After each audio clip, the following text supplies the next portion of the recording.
100 scares up in my mind.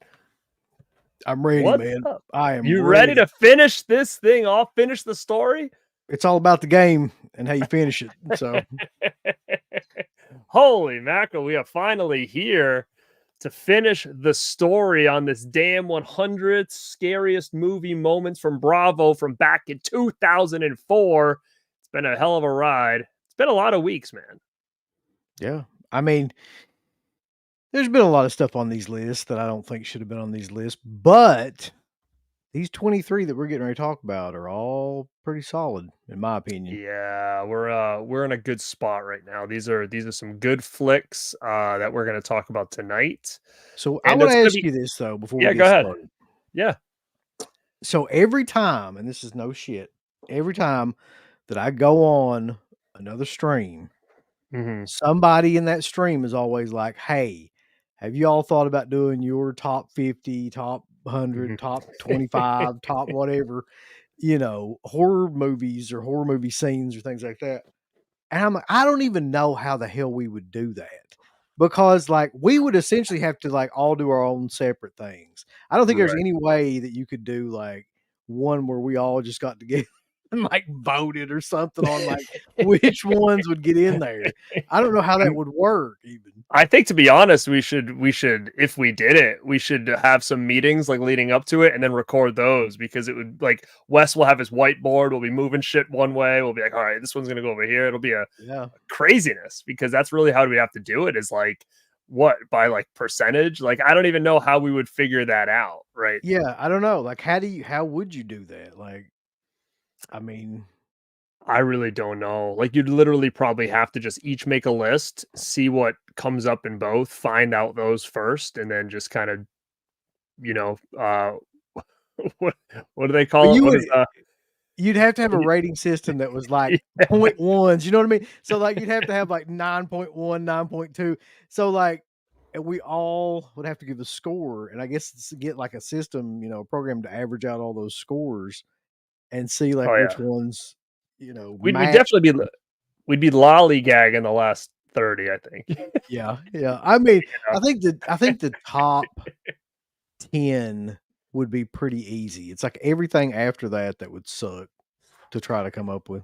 Yeah, you know what though? I will give this credit. I mean, I think compared to I don't remember Shutter's list, but we can look back on that tonight. Yeah. I think this was a real strong top 10. Like when I saw this today, I was like, all right, wow, like they didn't mess around. They just gave us the goods for this top 10 here, I feel like where I don't know what Shutter did. Sometimes, they might make like, hot Well, takes or whatever, but yeah. this was a pretty solid like to the point. Yeah, these are the best movies right here. Yeah, I mean, there's no way I can argue with the number 1 on here either. Like, and I never would either on any platform that rates this movie number 1. I can't argue with it. Speaking of, well, I'll get to that later. But I watched an amazing documentary last night that I didn't even know existed and didn't even think anything about. Uh, and when we get to the number 1, I'll talk about that documentary if you remind me. Okay. 'Cause it I actually will ha for it sure. actually has something to do with that. All right, yeah, 100%. I will I'll throw through the chat now, see who's here, and then we'll get this thing started. All right, we got Dino in the house. What's going on, man? Can't wait to watch the show. Thank you, man. Hit the like button. Thank you, man. Vanderhoff's in the house. What's going on? Dead Pit's here. Let's finish the game. If you are on my channel, Dead Pit, we're doing a simulcast, so you can go subscribe to them over there on their side. And I'm saying let's finish the game as well. So if you're on Dead Pit side, you can slide over to mine and check it out over there. If you're not subbed, we got Jackson Jack in the house. Smoking weed, lift weights. To be honest, I did 0 of those today. What the shit? I did 0 of those today, and one I'm upset about, to be honest. Let me tell you something, those 2 things are mutually exclusive. Like, when you smoke weed, you do not wanna lift weights. That's not like something you wanna do. What up, Magic? I watched Trick or Treat today. You son of a bitches.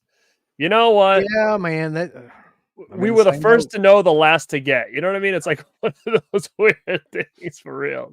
I'm just gonna be honest with you too, because like I don't really give a fuck anymore at this stage. Like I ordered the A and the C, right? So I ordered the A from Orbit and I ordered the C from Synapse. I just didn't give a damn about the B. I don't know why. It's going to be one of those things. I'm not OCD like that. I don't have to have all three of them, but I did like the A and C covers, so I ordered, and I haven't got either one of them yet. So if that tells you anything. Wow. Okay. I ordered A. Yeah. But you know what is funny is that I did a little research today, and I guess that C right now is the most valuable, I guess. Like if you go on eBay, C is selling for like $300. Are you And serious? swear to God. And then A is selling for like about 200, and then B is there's barely any on there. If there are, they're like $60 or something. See, look, $80. that's what I'm saying, man. The collector market is so wild. Like, it doesn't make any sense to me anymore. It doesn't really matter. It's all the same shit, just different art. So I don't know what Yeah. determines what's the more rare out of all of them. I mean, A and C are sold out. Those are gone. They're done. Yeah. Yeah. So B is the only one you can get. And I like the idea that this is it. These sets are gone. They're gone. So if you want it, you got to go get B now. And if you don't, then they'll eventually do standard editions. But the big boxes will always be the more valuable ones in a collector's market. But I mean, yeah, if you're looking to turn one of those over, I mean, it seems like they're already jacked up on eBay already. At this stage, I probably will sell C then if it's going for shit like that kind of money. Like, that's ridiculous because they're going to come out with standards. Like, I don't understand anymore. That's what I'm saying. Like, I mean, I understand the idea, I guess, of like having something like that because of vinegar syndrome making that popular. But I just like But it's the do you think same do you fucking think it was movie. the issue that they were having? There was big issues with getting it to Europe, right, or overseas. Like, I hadn't so is heard that that, why the but collector's market online is so high for these? maybe I had not heard that though yet. So that would explain that more so if that's the case. Yeah, I don't know. Synapse would not ship overseas. I know that much. That was one I knew. Well, I As mean, good far for as them why because Orbit and Diabolic couldn't do it, or it had to do with rights because yeah. the rights were only for the US, I guess, Well, right? it's kind of like the reverse of what Second Sight does. Like they won't sell to US, but off their site or anything like that, but they'll Right. sell in Britain or England or whatever you want to call it. And so it's kind of the same deal, rights issues. Yeah. Mhm.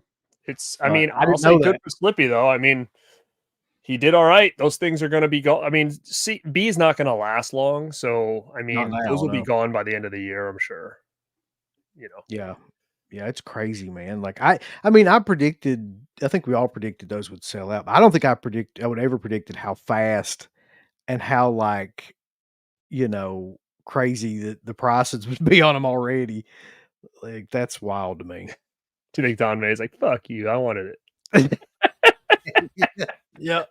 I wanted that." Mm. So, I don't know. I mean, I think, to be honest, I don't know if it's him or whoever, but I could see something like Fright Night 2 doing the same thing. I Yeah. mean, and people were complaining about the price.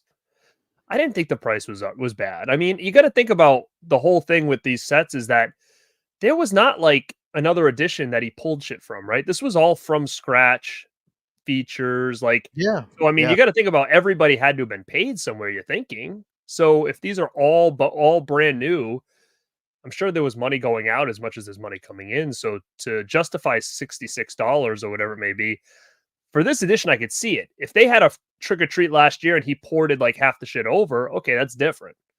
But you're literally working from 0 to build this, right? So I can see I don't think 66 was asking too much, personally. I mean, at the rate that things are going now, I don't either. Because I mean, if you look at Severin and then you look at a lot of Vinegar Syndrome's more like high end stuff now, and that's not. I mean, they're all roughly around the same price at this point. The only company that I haven't seen do that with is Arrow.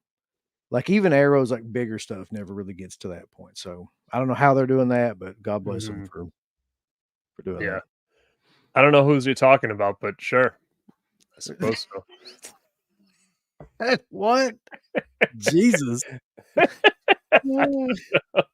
don't know. Oh, damn. Saturn's Habit number 2. Carter says, "Let's do this. All things coming to an end." 100 skanks up in my mind. That sounds like a great rap song. Oh, what up, 100 Nakara? skanks up in my mind. Melski in the house. Finish it. Finish it. Oh, we're gonna What up, finish it. Vinny? We're gonna finish the hell out of it. Secret ballad. Sure. Tier list, 10 apiece. Oh, we're talking about the doing our own thing. Yeah.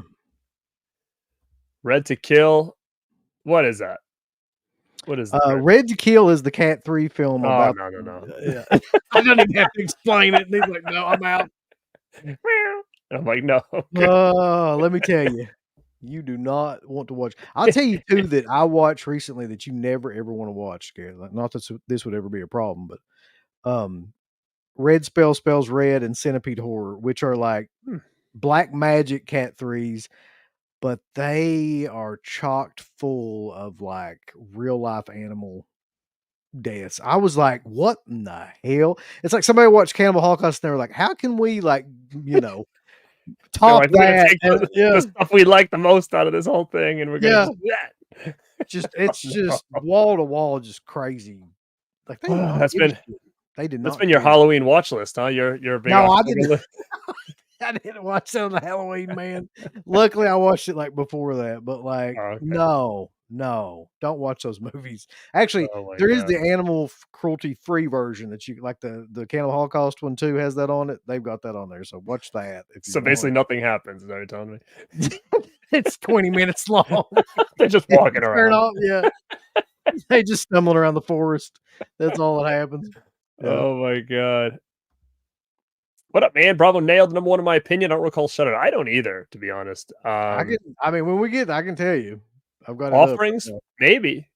What's up, Killer Pizza? What's up, Scratch? I can't All argue with right. either one of them either. I'll tell you the truth.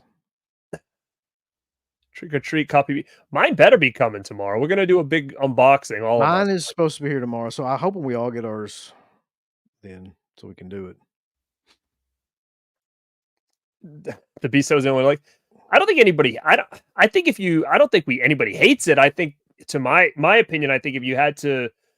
I just found that A always would pop the most for me. I don't know if it was the colors. The red, the design was good. My issue with the red was that it was red. That was my issue with it. Like when I think of Trick or Treat, I think of orange and black. So to me, I knew that's what the scheme I wanted to go for. If the red one was black with that image, I think that probably would have been the one I went with. But I don't know why. I don't think anybody hates B. There's just obviously a reason that one didn't sell as fast. I don't know. Maybe it was the art, I guess. I'm not sure. It'll be sold out by tomorrow anyway, though. Don't worry. Yeah. What up, Faze? At this rate, 200 in 5 years, $200 will be the decent price. Is C the one where he's holding the person's hand? No, that's hey. Oh man, have you seen that Congo cover yet? By the way, speaking of that, I did. What is going on with that? So let's talk in the chat right now, really quick, before we get into this. Yeah. What's the general conception on this Congo release? Because it's funny, when it was first released, I was at work, so a bunch of people were messaging me about it. And I had some people saying they thought it was going to be a release of the year. And I'm like, I mean, it's fine. It's cool. But I really struggle with that because I mean, it's I remember I wouldn't say that it would be my release of the year, but no, what's the general census of, because I saw people on the Vinegar Syndrome message boards bashing that big time, saying that like if Disney put it out, no one would give a shit or something. Well, like that's I hate that board because that's like the elitist Vinegar Syndrome people that want shit like, bat pussy and stuff like that. But I remember when Congo came out and watching it, I was 14 or 15. It sucked then, and it bombed. I'm pretty sure it bombed. It bombed. Yeah. I don't know if it at bombed because I think people were coming underperformed. off of like the Crichton craze with the Jurassic Park, so I think it might have did well, but I know it didn't get good reviews. It bombed in that sense. It might have like started hot, but it was not universally loved by any means. No way. I thought it was okay. I know I went into it expecting Jurassic Park, but you didn't really get that. But so to me, it's fine. It kind of falls in the same category as Navy SEALs. It's like I don't need either one of those. I think they made a mistake by doing either one of those as these big releases or whatever. But that's what they're kind of doing now. For some reason, they're branching out into that area of the kind of like whatever that is. It's the VSU line. That's where they're going out. like with the more of the blockbuster stuff, the out of the box type mainstream movies they're using for that line, which again I'm fine with. I'm gonna get it. I only have Congo on DVD. I probably haven't seen Congo since the DVD came out, whenever the hell that was. So it's been quite a while since I've seen it, and I don't hate it. I don't love it. I think it'll be cool to watch it all, spruced up in 4K for the first time. I don't This know what I'm one, gonna think. I don't think I need it though, but I'm just curious that like that are people excited or are they not excited? Because I'm seeing oh, like both sides. this is exactly what it is to me. It's that same kind of I energy. agree. I do agree with you, Mikar. I think that there's 1,000 things that are in the same boat like that, and I do agree with you on that for sure. Yeah, I mean, at this point, they could release anything, and there's going to be this group of people that are going to be like, "Oh my god, like that's the release of the century." It doesn't matter. Well, I mean that's the thing. I guarantee if Godzilla 2000 got a VSU, it'd be the same Mhm. story. I think. Uh, Weston says, "Who doesn't love Amy and Congo? Amy, good gorilla. Jesus, I forgot about Amy, that. good gorilla." Really? Remember, it had the power glove or whatever. Yeah. You can Oh yeah. talk through a computer. Oh yeah. Oh, God, I It hope is we have them. interesting that they did get it though, too, because that does seem like a pretty big. That's like them getting Twister or something. It just seems like it is a pretty big name, I would think, right? Like that was a It is, but it's like it's just one of those movies that I don't understand who the audience is for it, really. That's my biggest thing with that movie. Like, who really wants Congo except for Rambo? I mean, he really, really wants Congo. But like 90s kids, I guess, that like just probably. nostalgia. Yeah. It's not a good Again, movie though. It's just not a fucking good movie. I'm It's the fine with it. same. Like I'm excited to watch it again. Did I need it? No. Is it cool that Vinegar Syndrome's doing it? Yes. My biggest concern was I just was not sure if this thing was going to sell like very quick. So that's why I was like, I don't want to miss it.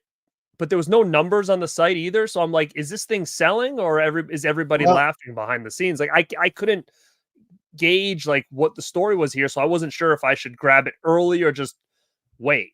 well, the answer to that, because we figured out when we were on the Friday Night Live stream, the code to go in and see like how much inventory is left on their site. And we actually checked Oh, it, and as of Friday night, they'd sold 2,500 of them. So they had 10,000. So there's a lot left. There's no need okay. to rush or anything like that. Steve Congo McMichaels. Yeah. Congo, baby, and Peppy. He's a cook mongo. Batman Forever buried it. Did it really? Was that all the same time, huh? Wow. God, that'd be another one they could release Is for a from a VHS. rose Batman in Rome. Forever. People would be like, God, Ooh. that's my favorite movie.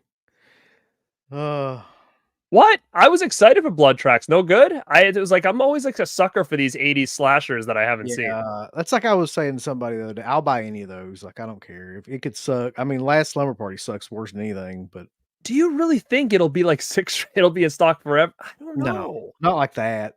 I mean, it will be in stock for a while, but it will sell out eventually. Yeah, I wasn't sure of the consensus. I was just hearing so many different things. And, like I didn't think something like Navy SEALs would sell out anytime soon. But that's why I wasn't sure like what the situation with Congo was. I mean, Roadhouse sold out quick. What else sold out fast for them? I mean, Showgirls sold out fast for Showgirls, them. yeah. Are you talking about the bigger titles or just in general? Yeah. Uh, let's see. Yeah, I think Texas Chainsaw 2 sold out really quick. I mean, Sidekicks is still hanging around for a Sidekicks, while. I need to go check the numbers on that too and see how many of those are left. Uh, I'd be curious because that could be one that could be around forever too, and they keep trying to offload that one. If I could pick any movie to get a VSU, what would it be? I mean, see, I think when it comes to me, you got to remember they don't do horror, so it can't be horror. But it's also going to Right. be a movie that I think I would really want. That like a part of me is like, oh, Bloodsport, but I mean, I have a nice 4K of Bloodsport Steelbook, so do I really want that or need that? I mean, I'm still going to stick to my guns and say like, Run with Patrick Dempsey. That's a movie I've wanted to come out so long. It's stuck on VHS and Laserdisc. I think that would be a super cool movie, but I don't think it's popular enough. I don't think anybody really knows. There's 2 I can think of, Garrett, and I think you'll agree with me on both these. Do you remember that movie, Toy Soldiers? Oh, hell yeah. I I would got it right love here. to I would love to have that on something, like, halfway decent, and, Fast Getaway. Either one of those It's not movies. Fast Getaway, yeah. But I think if they The do Fast Getaway, they gotta do both. They'd have to do They a double. probably would. They probably Yeah. would do that. Yeah. Prayer of the Roller Boys, I think would be a cool one Yeah. for me. I would love to see that in a good set. Um, I know I haven't seen this movie. I don't know much about it, but I know Mel's a real big fan of that movie Chase, The Chase. Oh, with I'm looking at Charlie Sheen and, Yeah, I'm looking at it right now, and that's great why movie. I thought of it. But yeah, I don't know. I'm just trying to think. Like, I don't want something I've already got. Like, that's my biggest thing. Like, I'm not going to get excited if it's something I recently bought. Well, if you're talking But about something that's never been out just before something that maybe never been out like since DVD, or maybe hasn't had a good edition in a long ass time. I'm looking at my non horror stuff right here and thinking if anything jumps out at me. But I know like I'm just trying to think if something's come out recently. I mean, I'd like to see Encino Man. That would be sick. I could see them doing that. Because that doesn't have any release other than DVD. Surf Ninjas, I would freaking love Yeah. that. Three Ninjas, I would love that. High Noon on, what is it? High Noon on Freaked would be Yeah. cool. Freaked would Oh, be good, yeah. you want the one with Hogan. Yeah, of course. Actually, Suburban Commando of VSU would be pretty sick. Yeah. Yeah. Ramsey. The Chase is one of those weird movies that just isn't out on anything. Mm-mm. I It was is talking interesting. about that one. Yeah, like what the deal is with that movie. There's several movies like that though that kinda got lost in the '90s. Iron Eagle doesn't have a release either. Remember that movie? Yeah, of course, because it had Dio in the soundtrack. Like, there's Airborne would be sick. very few movies that had Dio in their soundtrack.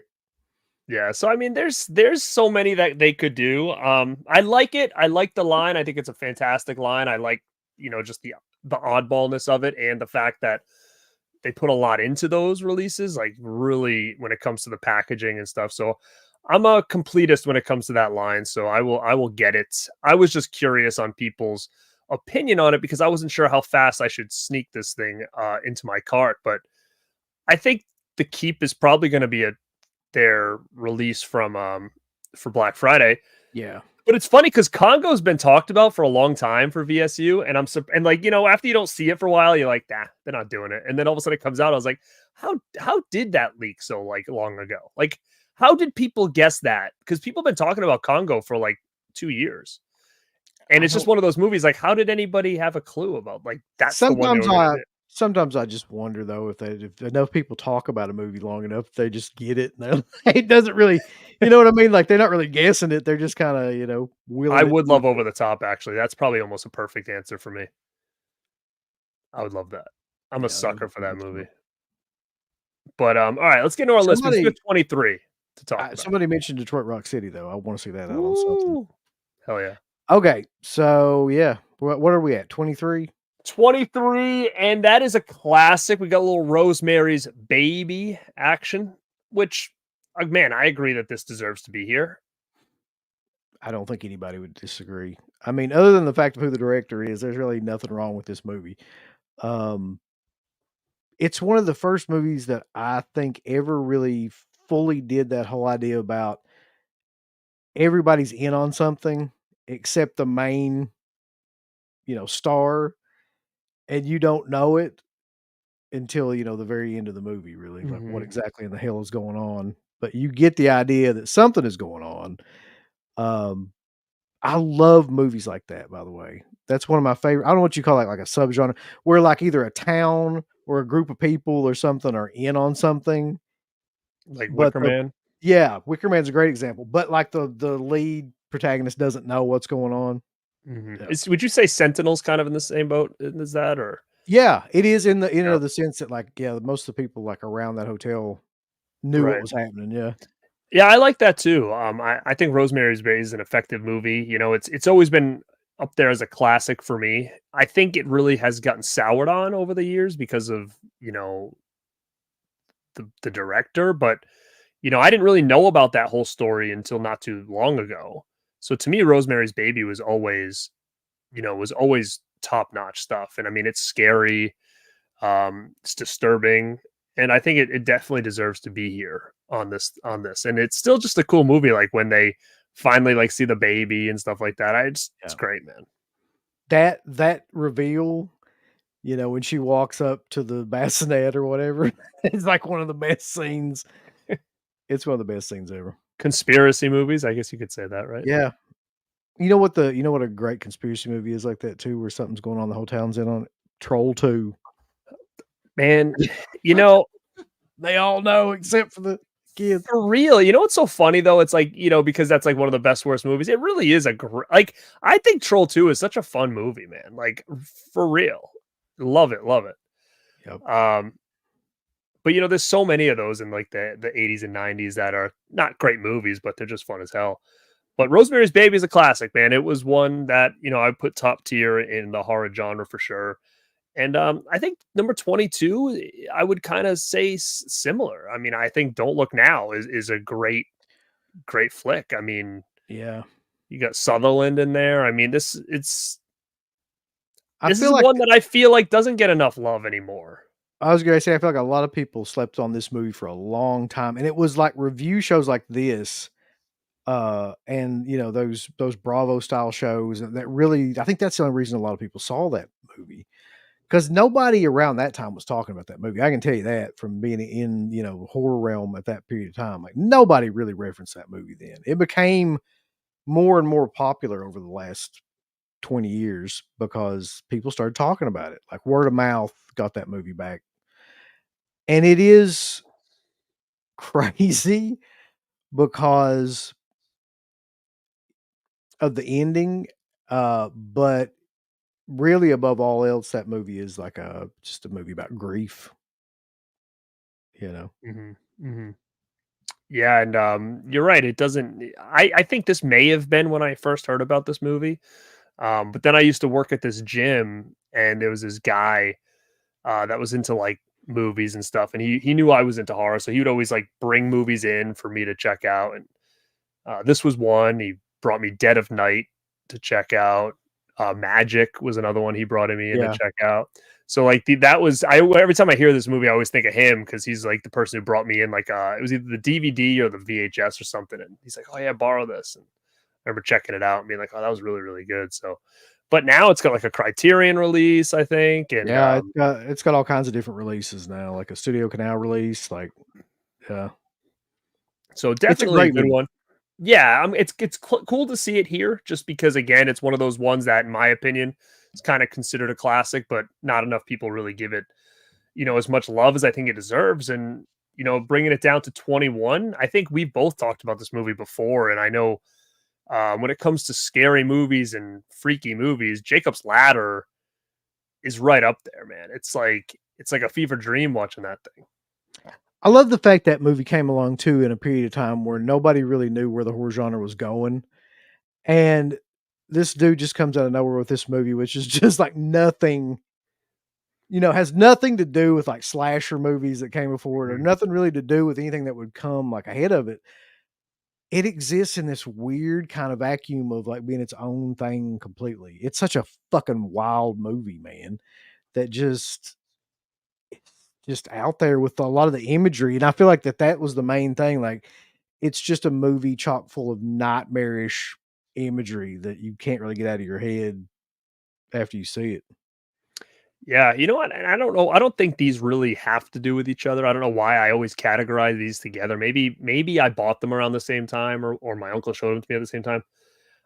What do you think of the movie Altered States? Are you a fan of that one? I feel like that's another movie that nobody ever talks about. But to me, I always like categorize it in the same category as like Jacob's Ladder, like in that same tier level. But nobody ever talks about that one. Are you?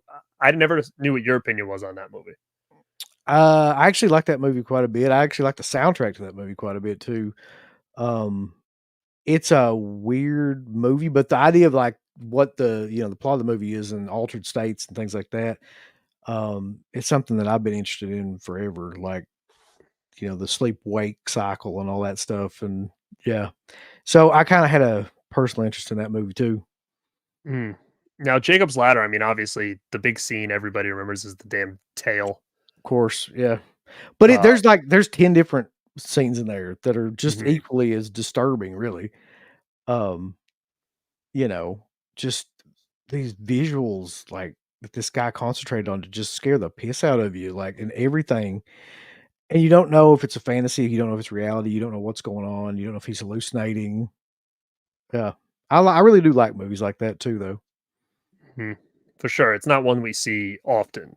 Um, Couple things popping through. Chip says, "Happy Godzilla Day." I heard about that. It's Godzilla Day, isn't it? Why is that? Is that just because it came out today?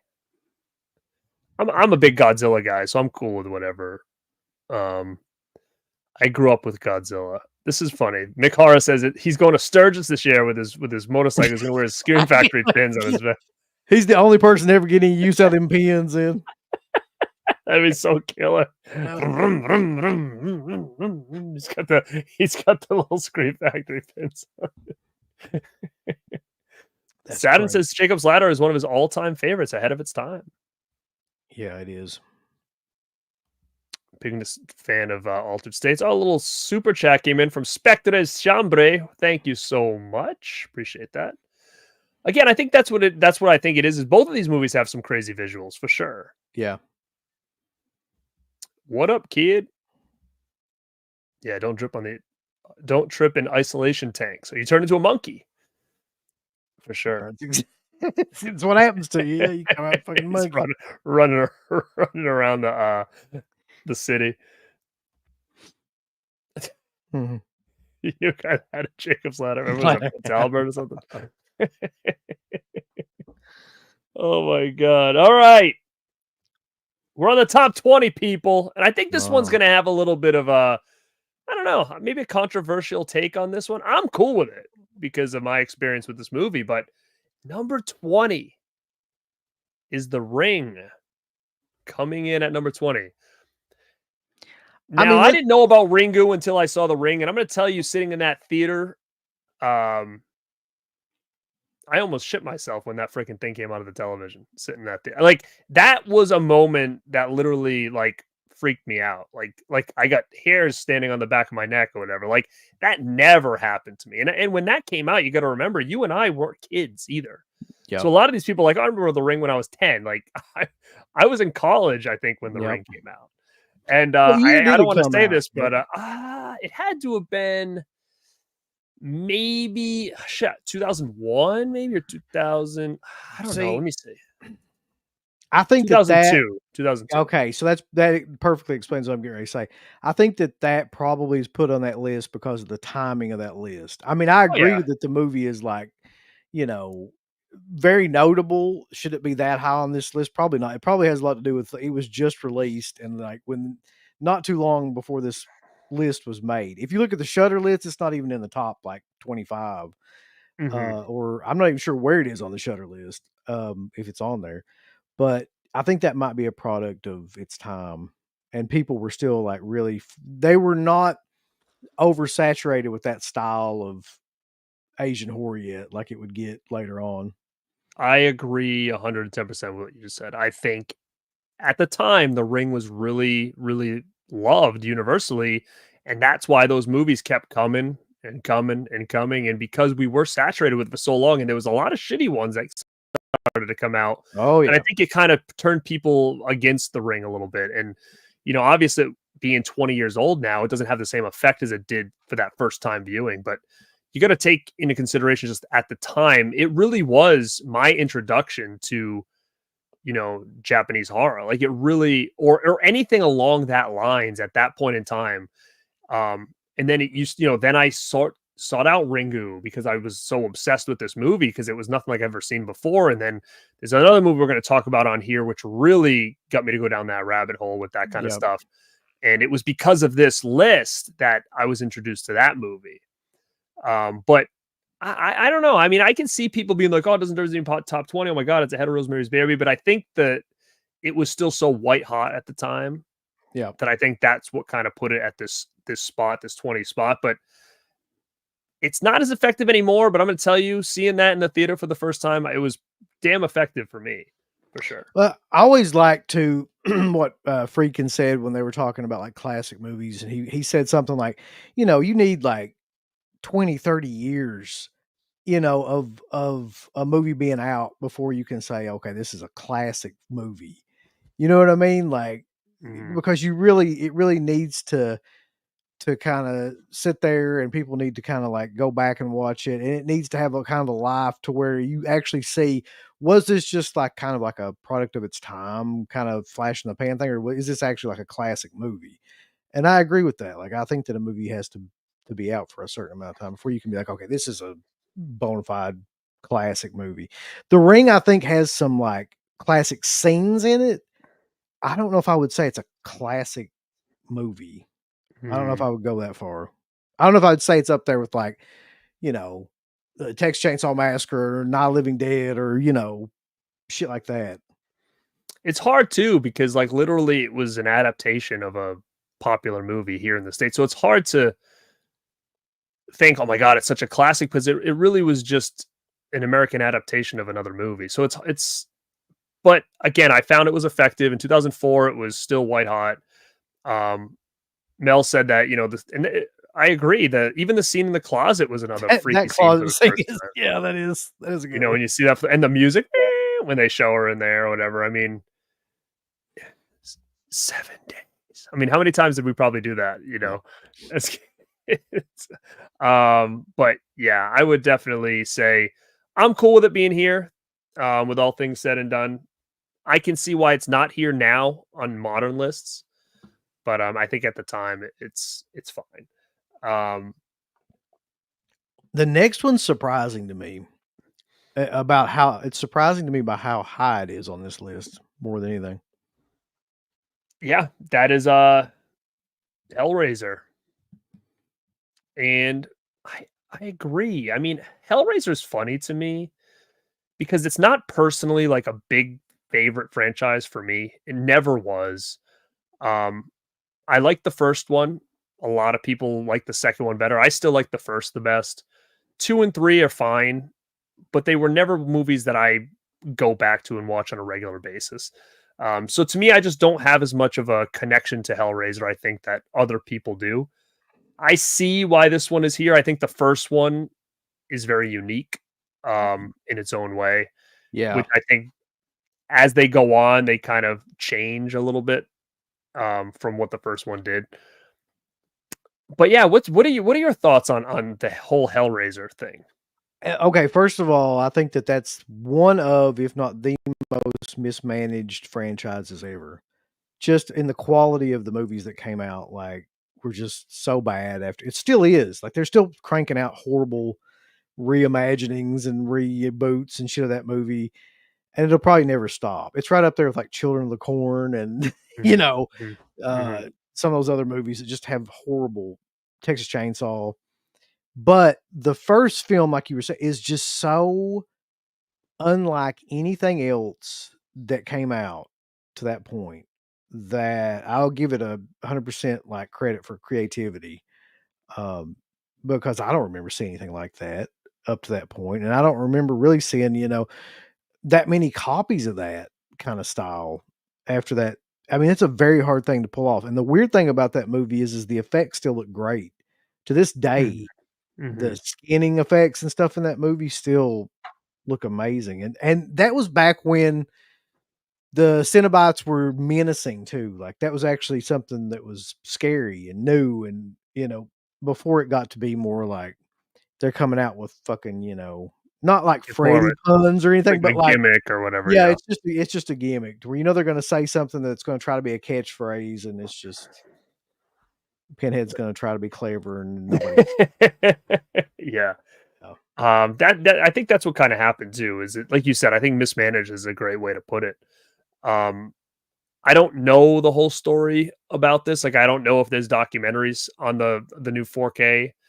I haven't dug deep enough into those special features yet, but, what are the reasons? Just studio changes, like, that this just kind of went completely off the rails as far as the movies themselves. Like, did they just not know what to do? And they were like, well, it's a popular franchise and it's a big name, so let's just keep pumping them out. Yeah, I think it falls in the same kind of thing as all these franchises do, really. So up until 3, they're pretty much playing it straight, right? It's the same kind of story over and over again. And then 4, they're like, "Well, let's take it back in time and then take it up in space." And then once you get to 5 and beyond, it's like, "Well, let's have like a criminal psychological drama that really it wasn't even supposed to be a Hellraiser movie, but they had like a property and they put Pinhead in it. He just kinda shows up in flashbacks. Then there's the one where he's in a video game, like a virtual reality kind of it's like, they just ran out of ideas, I'm man. telling you, after 4, I think I must have seen those other ones, like, once. Yeah, Like, there's no they don't need. none of those I don't remember any of those, like, at all. And, like, the difference of them. I don't know if it's even worth going back and watching, but It's just out of not. curiosity, I'm like, I It's don't even not. remember, like, how bad it got. I mean, I do remember when they changed the guy to another guy. It Remember got that. bad. It got like Hell World, Hellseeker, Deader, um, and once you get into, like, was the Judgment ones and all that stuff, like, that's when you get really bad. And what was the one with Fat Pinhead? I can never remember that one where they changed the guy. Revelations or something? Is that what Yeah, it's I mean, once you get there, you're at the bottom of the barrel, really. I don't think it ever got any worse Fat than Pit. that. Uh, Mike said a good something in here that I agree. The first one, especially, and even the second one, it felt like something you shouldn't be watching. For sure, it had a very different feel to it. Yeah. Um, the first one with Frank and all that, like it was a cool movie. And I'd have to say, I guess I'm fine with it being at 19. I guess. Um, sure. I mean, I think it Yeah, is. I mean, you could at least you could say it introduced, like, an iconic character. There's no way you could argue that. I mean, you could put it on there just for that if you wanted to. Mhm. Well, that's number 19. We got Hellraiser coming in, and then following up at 18 is a classic, The Haunting.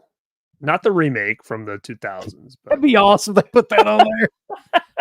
Here I you don't do go. you know what's so funny? I was like so excited when that remake came out. That was like the years of the Everybody remakes, was. Yeah.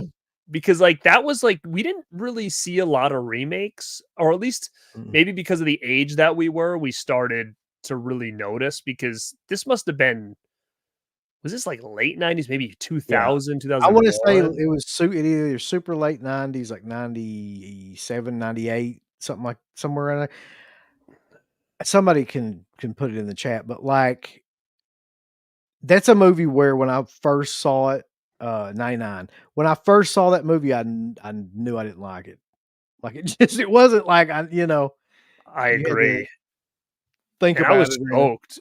And the reason I knew the time frame because it was like I feel like it was one of those movies that I remember driving to and I didn't and it was like one of those early movies where you finally like, all right, I'm gonna pick up friends or a girl, whatever. I'm gonna go to the movies at Friday night, like and you're driving.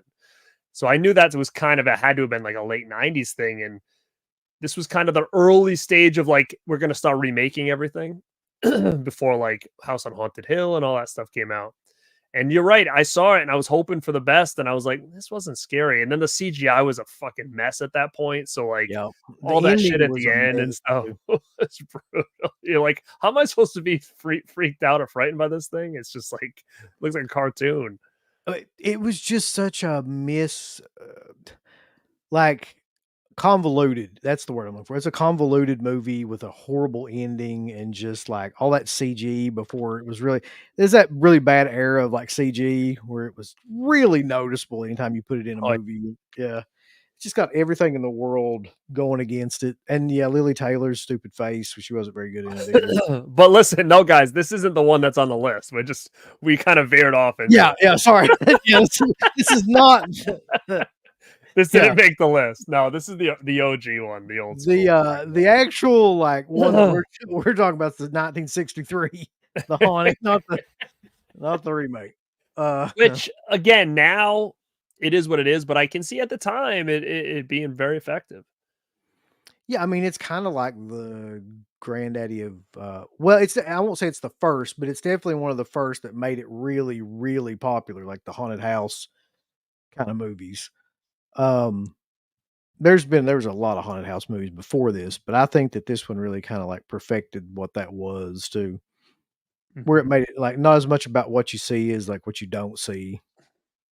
So I guess I can understand it being here on the list because of just being so iconic for the horror genre, Yeah. that they threw it here at 18. Um, and as we move on to 17 is, again, I can see this. I mean, Nightmare on Elm Street is a scary movie. I mean, it's back in 84. This I can see this freaking some people out. This was different.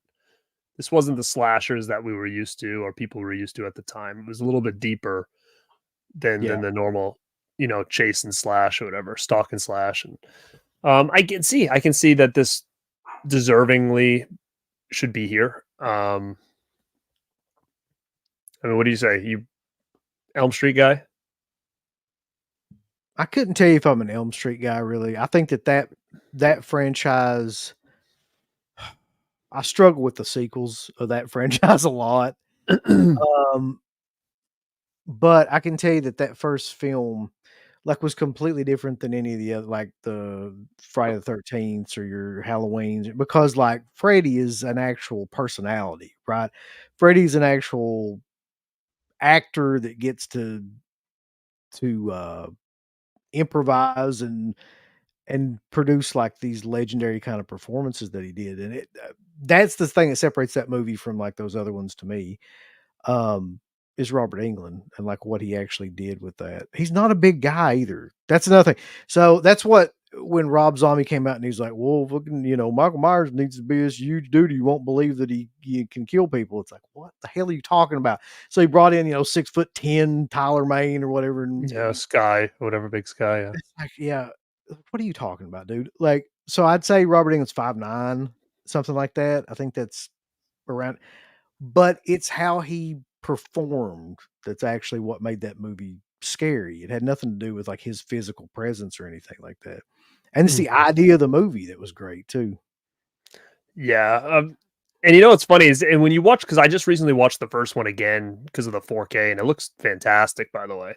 Really good job with it. But it's funny because you can see the difference just from that first movie to the second movie on him really trying to figure that character out. Like he plays it Yeah. very different as even from the first to the second. And once he hits three, he's golden, with that character and stuff. I got to imagine that somebody had either him or one of the producers or somebody watched part 1 and was like, "You know what really works in part 1 is, like, when you do the little, like, dark humor stuff. So why don't you just do that, like, all the way through part 3?" Like, and then to me, that's kinda that's what had to happen. Like, then they just singled that out, and then that became the whole Yeah, thing. because there's even scenes in the first one where I think he like I still and it looks like kind of cheesy, but it's so cheesy that I think it's creepy is when he does the long stretch arms and he's walking. Like, you can tell it looks a little bit wonky, like, as far as, like, the mechanics of it and It whatnot, does, but it but makes it look yeah. freaky. It's almost like what you would see in a dream, like, it works Right. because, like, it's so wonky that it kinda fits in that universe. Mhm. And I think there's another scene too where he's, like, chasing her and he's kinda, like, doing this, like, it Yeah, he doesn't is. seem like He's, he like, doesn't running seem like like how he would be in any of the sequels. It's like yeah. he never moved around like this weird, like, little, like, run or whatever, but that's what kinda makes it funny to watch that first one because he's trying to, figure that character out and how he wanted to be, but, um, like, it's a classic, man. I mean, I agree, there's people in here that say, there were kids that weren't going to sleep after seeing this in '84, and I can definitely see that happening for sure. The ending of that is a mess, though. I will say that with I mean, that has to be one of the best movies with one of the most fucked up endings ever, 'cause it doesn't make any sense. It What, just the blow-up doesn't. doll coming The through the blow window? and that, and then the car just driving away with the Freddy top and all that shit, and just like, I I mean, people might like that. I just always thought, man, you get all the way to the end of that. I would have just shut it the fuck off. I would have just had her, like, get in the car before doing all that stuff. I just had her get in the car and drive off and then have Freddie laugh or something in the background. That'd be it, rather than Yeah, do like, you that. would it didn't really need the twist kinda thing, Yeah, I didn't need all that at all. Could have gone out. And Blow Up Doll is killer to watch now. Like slow mo it. Yeah. like a balloon. What up, Greg?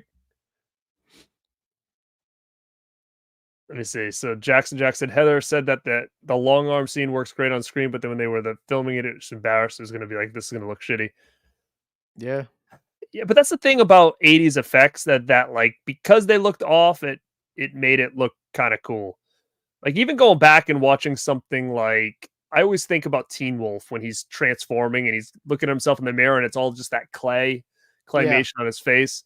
Like it looks so silly and stupid, but it looks so freaky at the same time that it kind of works.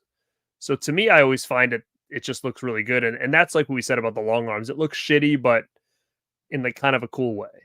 Well, I agree with this. Somebody said this in one of these kind of, doc things. They were like, any practical effects look better than any CG effects. Like, because the CG stuff just, for some reason, just takes you out of the movie. But the practical, even if it looks really horrible, like it's still in that, it's still in the actual being Right. done in that actual space. So it looks Mhm.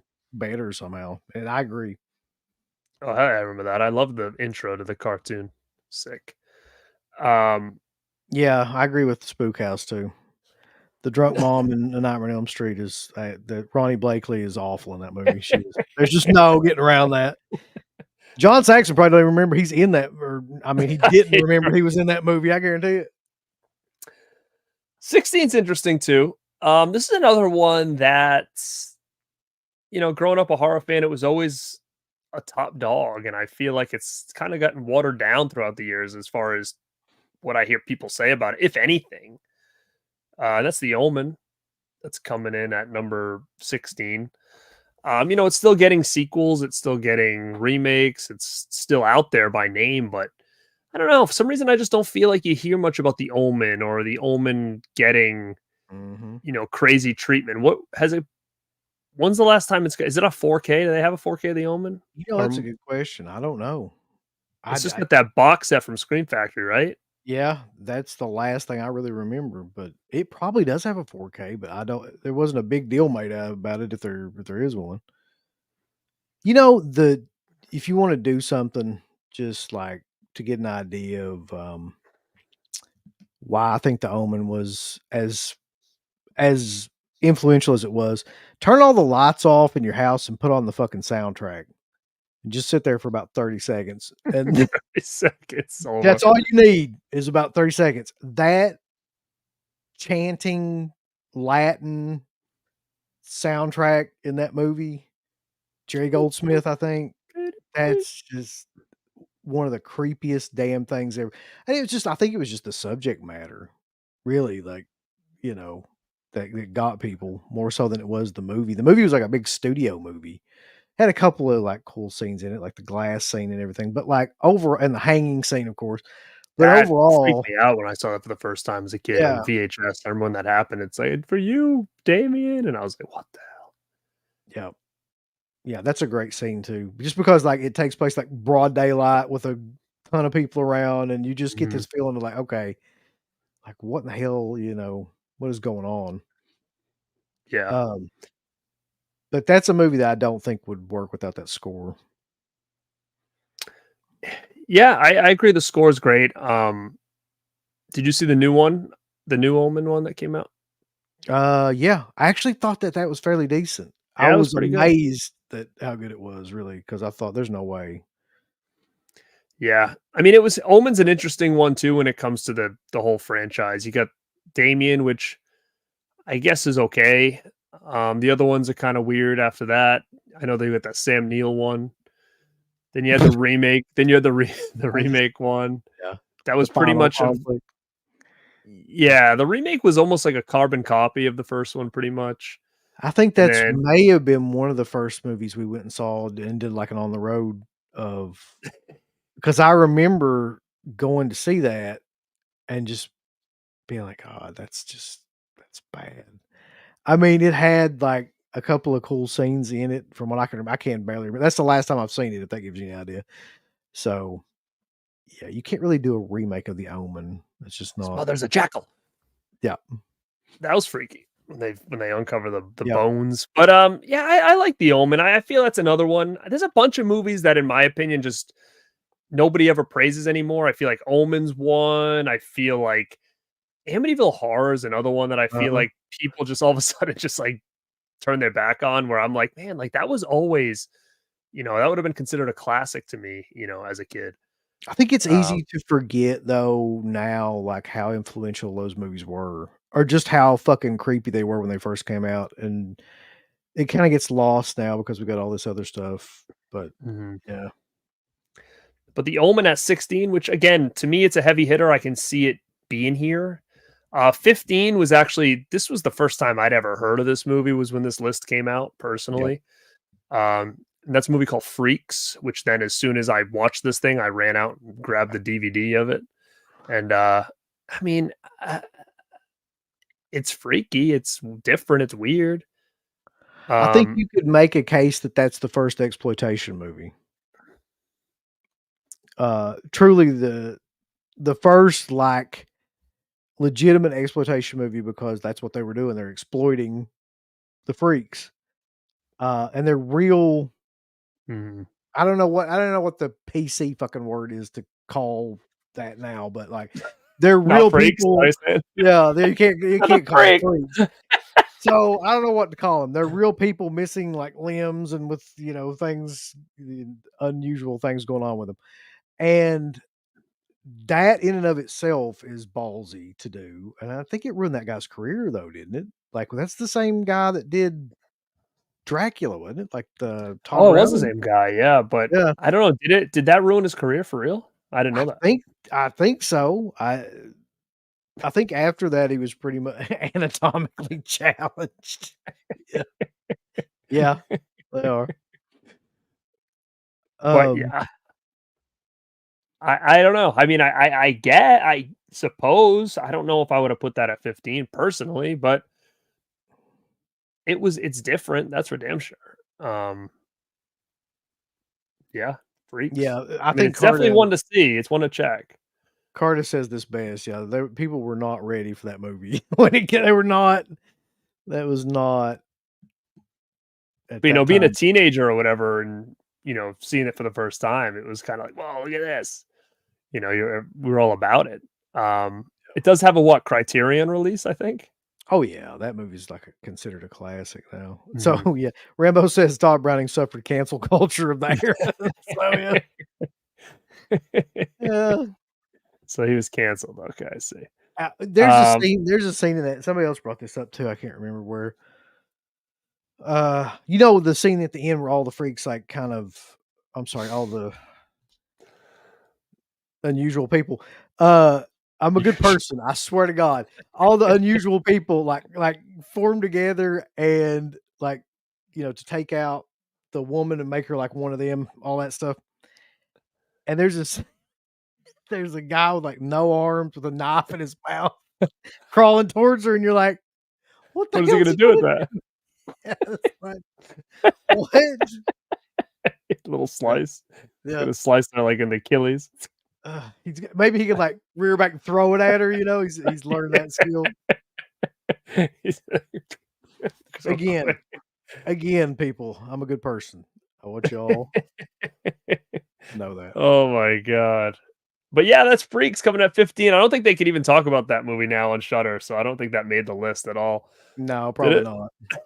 They Hold didn't on, know let how me look. I'll bet it didn't. I'll bet they're just like, no, we're not even gonna try to we're talk not about even this. gonna touch this. Yeah, We're not. physically We can't. challenged, yeah. Yeah, we can't talk about that. It's not in the top. Let's see, it's not in the top 40. I'll tell you that. So, is it even on the list? That's rough, man. It didn't even make the list. It went from 15 to 100 and something.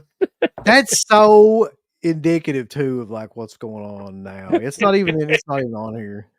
Just Like, let's just not talk about. yeah, it's just best to like rather than acknowledge it, we're just gonna not even talk about it. Uh, Oh, Jackson says Freaks doesn't even get recognized because no one wants to offend them. Pretty yeah, much, actually, yeah, yeah. pretty much. Well, we move on to 14. This is an interesting next little couple of them, but All right. 14 is Halloween. John Carpenter's Halloween, the OG, the slasher. I'm cool with it being in the top 15. Um, I I'm looking at the list now. I mean, I definitely have kind of an issue with the next one, but that's just me. Yeah. Let me ask people in this chat because I'm curious at this stage. Would you say Halloween is overrated, underrated, or rated like pretty much where it should be at this point? You know, I I think it's a little overrated, but I still think it's considered a classic. And the only reason I think I consider it overrated is because as a kid and when I grew up, Michael Myers was never, to me, Jason and Freddy were the two.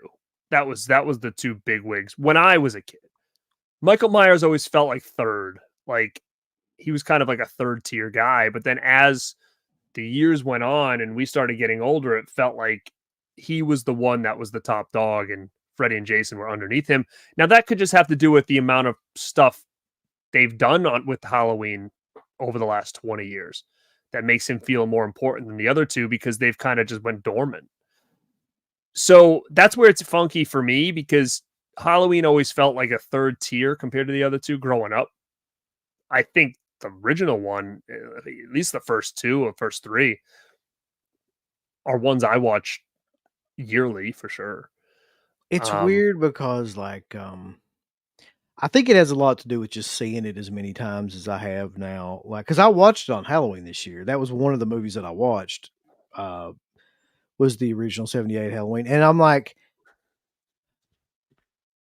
it's a classic, man. It's a really well made movie on like a really low budget. At the same time, though, I just would rather watch Friday the 13th, Nightmare on Elm Street. I'm kind of in the same boat with you. I would rather watch either one of those movies at this point than I would Halloween.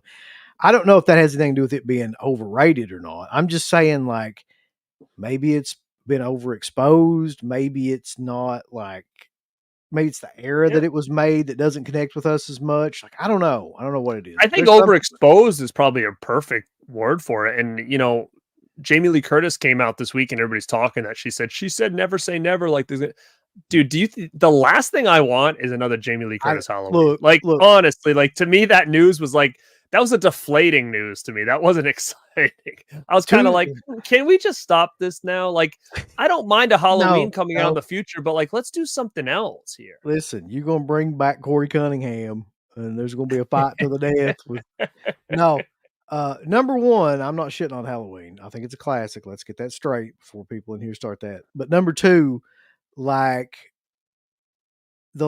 I'm with you. The last thing in the world I want is Jamie Lee Curtis in another Halloween movie. Like, just let that shit die. It died a horrible death.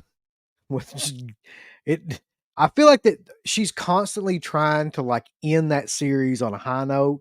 Just leave it alone. Like, you ain't gonna do it. The best chance she had to do that was H2O. Like, in terms of the way that movie ended, and they fucked that up. And then she went back and got in Resurrection. So it's like, just let it die. It's over with. I don't need any more shotgun belts and rifles and Mhm. survival. People coming out of the woodwork trying to hunt down Michael. I'm fine. Just let it go. Yeah, I'm good. I mean, I would like to see him again, but I don't want to see this story anymore. I want to see No. something else. Like, I would have actually been okay with them continuing this story with Corey Cunningham playing him. I mean, I would have just something different. I don't want to see Jamie Lee Curtis, Michael Myers anymore. I But can't go down that road with you, but I understand.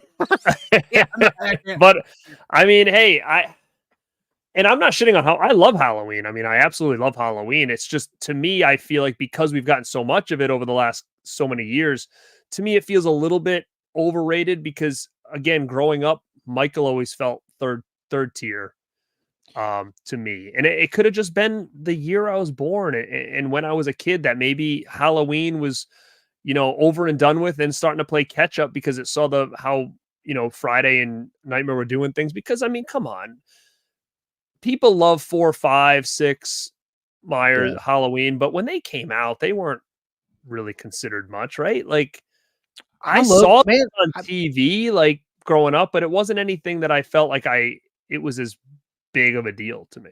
here's my take on that. Like, I went to the theater and saw 4, and it was at least in the circles that I was in, I don't know across the board or anything, but like 4 was a huge deal because everybody shit all over 3 Mhm. so bad. And they were like, it didn't have Myers in it. And that was all they cared about at that point. And so in him coming back in 4 was like a big deal and people were super excited about it. And I marked out like in the theater when I saw that movie. I still like that movie. People, it's become fashionable for some reason to talk shit about 4 now, but like I still think that that's a good movie. 5, I mean, whatever. But 4 I think was a good solid return for him for that era, which would have been 88, I think, when that movie came out. So, that's the one that I saw first, I believe. Like, I may have seen parts of, like, Halloween, but I was 8 years old, like, I don't think I saw that much of it, at that point in time. Yeah. So, yeah. I didn't see the first Halloween I saw in theaters was H2O, so I didn't see any growing up. I mean, I think part 2 was the first Halloween I ever saw, then I saw part 1, I was a kid, and, I always hated 4, 5, and 6, um, growing up. I actually like them more now than I did for a long time. Like, the more I watch them, the more I can appreciate them, and I actually find them kind of almost comfort movies, like, I can just have them on and they're just kinda chill, where back in my teens and 20s and stuff, I was always kinda like, 4, 5, and 6 are boring. I hated the masks in them, like, especially in 4 and 5. Um, they still it's still weird to me, like, I think Michael looks like a doofus in 4, with that mask. I mean, it's a creepy mask, but it's just so different than what I was used to, Yeah, like, I mean, but yeah. I get it, it was like, if I look at it from a different lens, it's like he did grab it off the dollar store rack or whatever, so maybe it just kinda works out that way, that it's just a I don't shitty think I mask. paid as much attention to that as growing up as I did just the fact that, like, it seemed to be attempting to do a more subtle approach to the Michael Myers thing. So, like, it seemed to be trying to go back to the first movie is what I'm getting at, like, and try to Mhm. replicate that. Like, now whether or not it did that, that's up for whoever watched it to decide, but, like, once you get to 5, then it gets into, like, a Jason slasher type of vibe where Nick there's, Cage mask, yeah. Yeah. Yeah, that's true. It's like the pointed crow looking mask or whatever the hell that is. But, I actually, like, get a kick out of some of those sequels with the Thorn, like, I get a kick out of the Thorn trilogy now because it's, like, it's so bonkers to me that, like, they bring in that guy with, It's like, the like Tommy Jason Goes gun to and Hell shit. to me. It's like they both veered off on these paths, like Jason Goes to Hell and Halloween 6, like, both veered into these fucking crazy, like, paths. So when you look back on it now, you're kinda like, I mean, that's kind of fun in a That way. exactly, that's kinda how I Yeah. feel now, looking back, and I'm like, it's just so odd. Like, as young, like, my when I was taking things a lot more serious, like, I was like, "What? This is stupid," when I was, like, in my early 20s and late teens and stuff, like, but now I can kinda find it funny. I have not played the new Halloween retro game. Have you? Mm. Nope. I'm not a gamer. I'm not really a gamer at all anymore. I'm not either, unfortunately. I wish I was, but I'm unfortunately just not. Um, yeah, I always found that funny too, where, like, the blonde hair mask shows up for, like, a random Yeah, scene. like one scene, yeah. Tra yeah, Traver comes back to, like, get his revenge or whatever. Alright, yeah, so Halloween comes in at 14. Now, I think this is I don't know, I've been talking to people about this lately, Yeah. and people seem to not agree with me on this. Uh-huh. Man, I feel like the older I get, the less I give a shit about Scream, like, Oh, shit, here we honestly. go. I don't care. Scream's at 15, you're gonna tell me no, Scream's at 13, you're gonna say that that belongs over Halloween? Like, unless Scary Movie has totally ruined this I think franchise for that me, has, man, I really for do. real, because, like, I find Scream, like, I don't find it scary at all, I find it almost like it's almost like comedy horror, right? Like, besides that first scene, I don't I have know. 2 completely different lines of thought about Scream at this point in my life, and one of them is, like, that modern horror films and just the fact that we're doing this show right now owe so much to Scream because like it revitalized something that was completely fucking dead at that time. And it made people want to go back and like look up older horror films again. Like that made that cool to I do that. agree with that. I agree with that. So, but secondly, though, the other train of thought I have about it is that like all these sequels that are still coming out are kind of ruining that movie's legacy to me because they're all horrible and they just keep coming out. And I agree with you. I don't think it's as like good of a film overall as like Nightmare on Elm Street or Halloween or any of those movies really. Like, but what it did do is just completely like relaunch a whole genre like for that time period. So I respect it for that. I also I think agree. I also think that like the opening of it is still top tier. Mhm. It's just it kind of and this may be another example too of where it's kind of like that shit's been done so much now. Like what they did in Scream with the meta stuff has been done so much now that we might just be kind of sick of that as well. I think that's what it is. I mean, I when Scream came out, I loved it, and I think I talked about this before. Like that really opened up the door for me to really, like you said, I was able at that point to really go back. My parents had an issue. It was my father, my mom had an issue with me growing up watching horror movies. My uncle used to try to get me to do it, but she would always like kind of put a stop to that. I could watch horror movies if they were on television, like on cable, because then she's just assuming that all the bad stuff was cut out. So Yeah. I collected a lot of recorded on TV horror movies for a long time. But Scream, we all went to see it as a family because it was like so huge at the Yeah. time. And that really opened the door for me to like for my mom to finally be like, all right, well, you can, start going back. And then it was like, watching Psycho and The Birds and then renting them at the videos. Like it really opened up a door because at that point horror became so mainstream that, that opened a door for me to really start finally like checking a lot of these movies out. So I do appreciate it, but I don't know if, like you said, I think is it just been the years and years of the remakes and the sequels and the parody movies that it's just totally Yeah. kind of like I'm just kind of over it Yeah, now? I don't know. to me, I think that's got a lot to do with it because, like, you take this past, Halloween, and it's like, I'll bet that was the most popular costume by a mile of anything that I saw. There was 50 kids dressed up like Ghostface, and I think it's just so in your face all the time now. And every time there's a new movie, no matter how shitty it is, it's number one, and it makes like hundreds of millions of dollars, or it's just to me, it's just kind of trash now.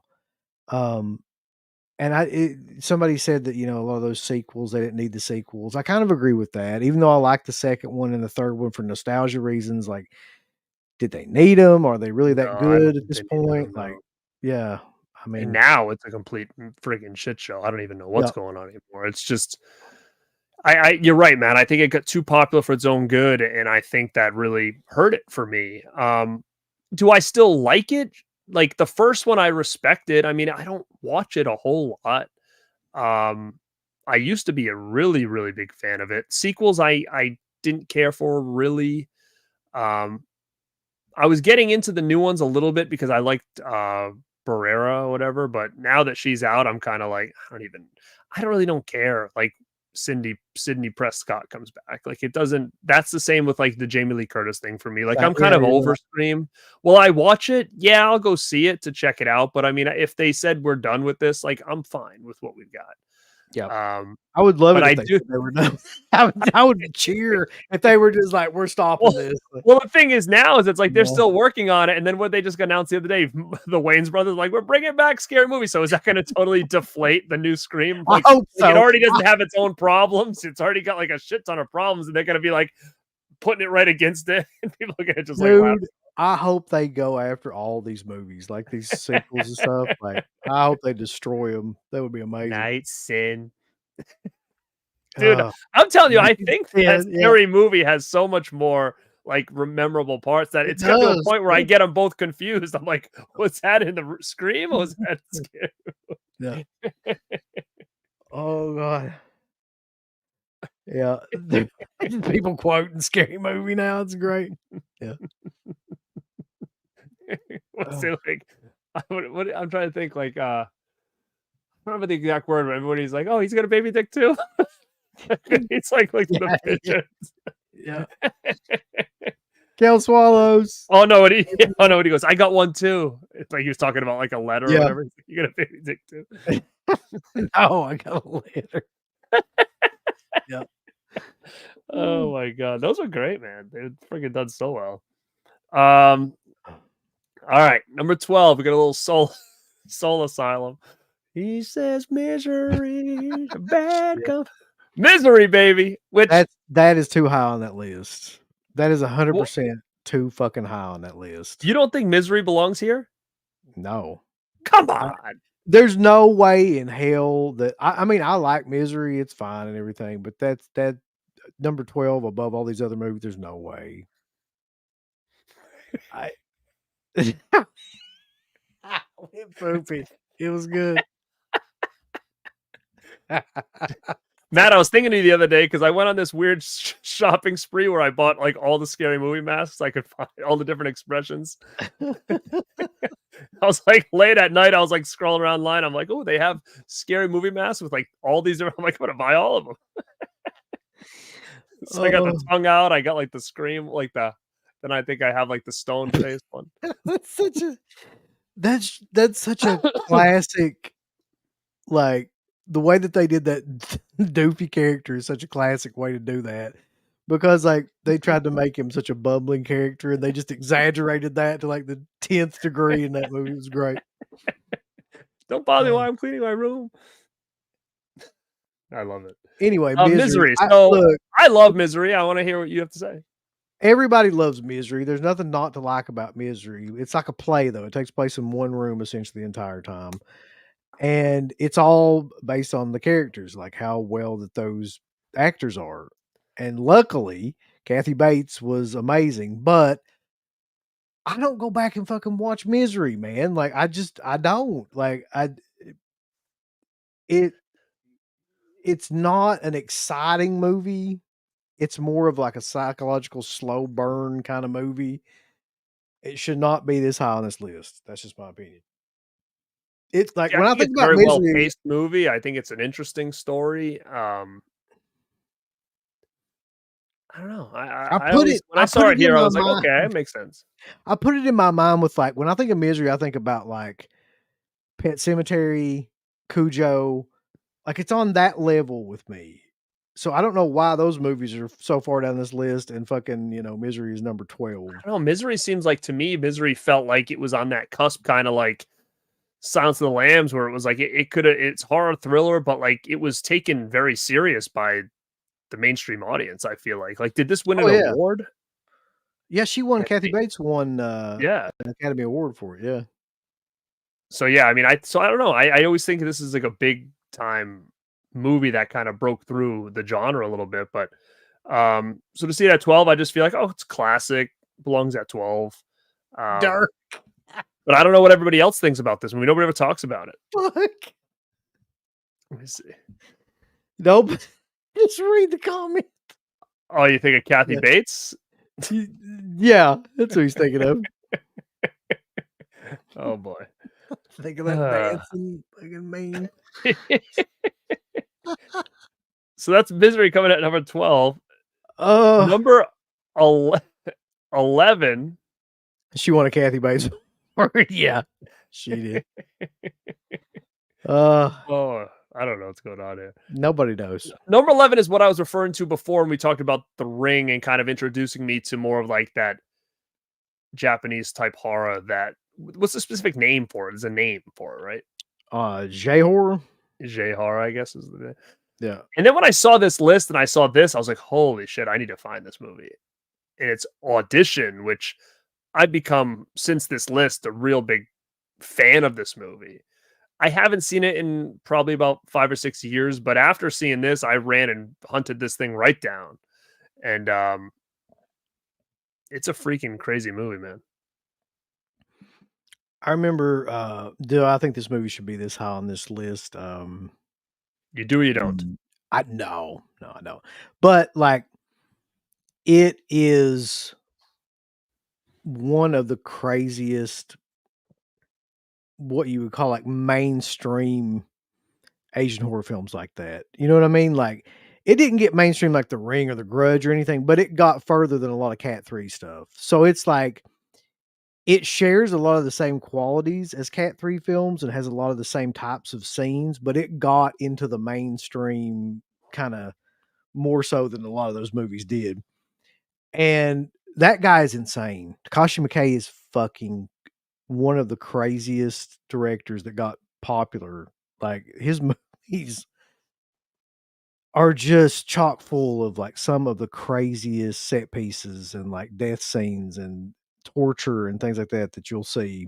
Um, yeah, and that scene with the bag, I don't give a shit about the scene at the end. The scene that always got me in that movie was the scene with that fucking bag, where she's just sitting there, and then you see that bag kinda off in the distance, but it's, like, just there, and that's a great part about that shot is that it's not even really acknowledged or anything. Mhm. You just see her waiting beside this phone and then, like, off a little bit past camera.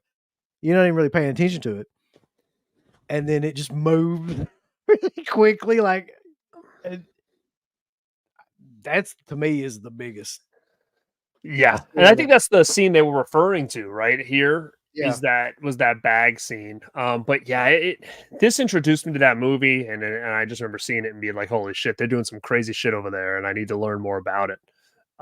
Because I was into a lot of that stuff, like it really got me interested in a lot of that. But then after a couple of years went by and we were oversaturated with it, I kind of got out of it. But um, to me, I always looked at it as after I saw this, I always looked at it as a classic. I don't know a ton of backstory on it. Like, I didn't realize it was so mainstream for that type of horror. I mean, I wasn't sure. But to me, I always felt like when I saw this at 11, I was like, holy shit, this is going to be something special. And Mhm. it was. And that's kind of the extent of it. But moving into the top 10, 10's interesting to me because, again, this is one. Man, I haven't watched this in a real long time, and this might have been my introduction to this movie. And I believe I only have it on DVD. I don't know if it has another edition. I may have not seen, but it's a what 70s flick, Wait Until Dark. Um I about saw those this dudes that go after that chick because they want to get she's got something in her house. What is it, like a doll or something they're looking for? it's there yeah, it's something like that. I can't remember. I saw this movie really young, man, because it was, like, one of my mother's favorite horror films, and she always liked Audrey Hepburn and shit like that. So I saw it, like, when I was 10 or 11 or something like that. It always stuck with me because I always kinda liked it. Um, and the idea behind it being one of those movies where, you know, some sense is missing, like they did that with Hush to a degree, and what was the other movie they recently did that with too? Um, shit, Mhm. it's not coming to me, but anyway, like, yeah, this chat is fucking wild, by the way.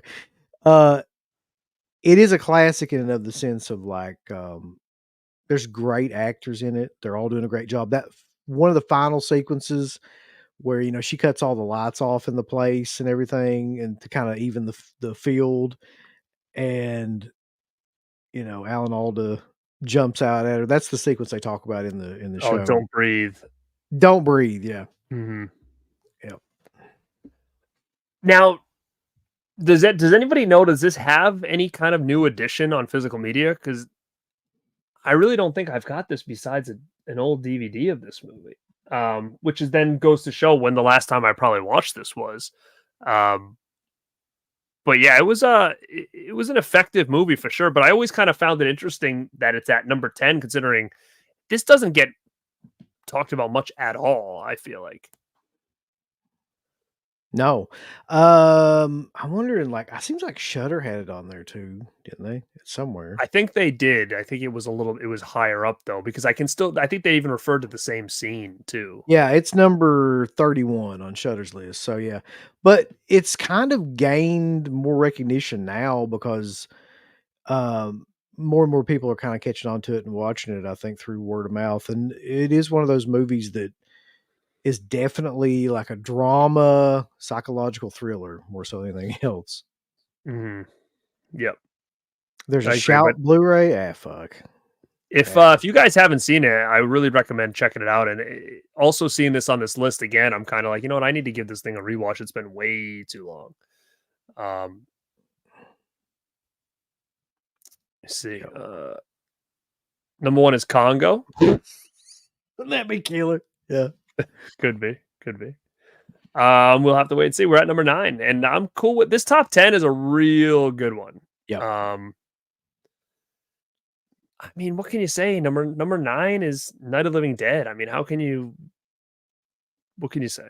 I mean, I could say this, there are very few movies ever that completely create a whole genre of films. And Night of the Living Dead is one of those movies. It created the zombie genre like as we know it. There's been probably more films made off that than maybe anything because they're easy to make. And people make independent zombie movies and they're just easy to I mean, think about all those fucking movies, man. Train to Busan and like all the other 100 Korean zombie movies or Asian zombie movies or like Italian zombie movies. Like it's had to have been ripped off more times than any other film, with the exception of maybe one. There's two that are kind of like really close, but I think it might be the most ripped off movie. Um, and it's still good. It's one of the few movies I can think of that was made in that time period that you can still go back and watch, and you're like, there's still shocking like scenes in it, and it still holds up pretty much in every way. it's crazy, especially because you got to just think of the backstory with the whole thing and how huge it's become, and did anybody really get their fair share for that movie? Like with it being like in public domain for so long and people just ripping it off and all this other stuff. It's just it's crazy. And you're right, for something like that with the budget it had, it's still super effective. Yeah, I mean, it's got scenes of zombies eating mice. It's got scenes of zombies eating people. It's got scenes. We're talking about. Don't think anybody had ever really seen anything like that to that extent at that time period. Yeah, you're right, Carter. That's the first time I saw it too. It was on like a multi-pack. It was always on those 50 horror movie pack or whatever, like for like $5 or $1, and you'd get like 50 horror movies that were considered classics. It was always on there. It's the first time I saw it as well. I tell you, like, I don't think Romero even gets enough credit to this day, because something I've noticed Romero did that I wasn't really paying attention to that much before is he Trojan horsed like a lot of social messages into like these movies through gore and shit like that. So, how would you get like young kids to pay attention to like a movie like, well, you feel like you like Day of the Dead and all, you put like a shit ton of gore in it, and then you back in like a message. So they're going to go to see it for the gore, but then they're going to get like this social kind of, even if they don't even know they're getting it. I agree. I mean, I didn't know I was getting it either Yeah. forever, I agree. I think Savini's remake's pretty good. Yeah. I like it. It's fine. It's a fine. I think. I mean, okay, think about that remake for a second. And the scene that immediately comes to mind, I like that remake. I love Tony Todd's performance in it. But there's no scene in the original Night of the Living Dead that's as goofy to me as that scene where Johnny's head hits the fucking tombstone. And it's clearly like one of the worst mannequins you've ever seen in your life. Like, you like the Night of the Living Dead when they did that anniversary edition with all that new footage with the priest. That's my version. Like, yeah, the heavy metal priest. Yeah, yeah, that's the version you have to own. It's like the Papa Roach priest or whatever it was. Dead. The Papa Roach priest is the best way to describe that guy I've ever heard. Yeah. Disturb priest or whatever his name was. Yep. Yeah.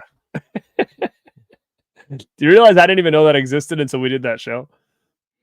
I'd never seen that version. Yeah. I mean, I think you said that, but like, and when I go back and watch it, you're like, what the hell are they thinking? That is one of those things where you really watch it like, this is clearly just a cash in. Like, they didn't have to have a copyright. They just wanted to, like, make some money on the I mean, I name. will say this though. I think that love it or hate it, that is a piece of physical media history that I don't think we'll ever see again. So I would highly No, recommend people no. picking that thing up and just having it in their collection just as for a history thing, because I don't think you'll ever see that thing hit the light of day again.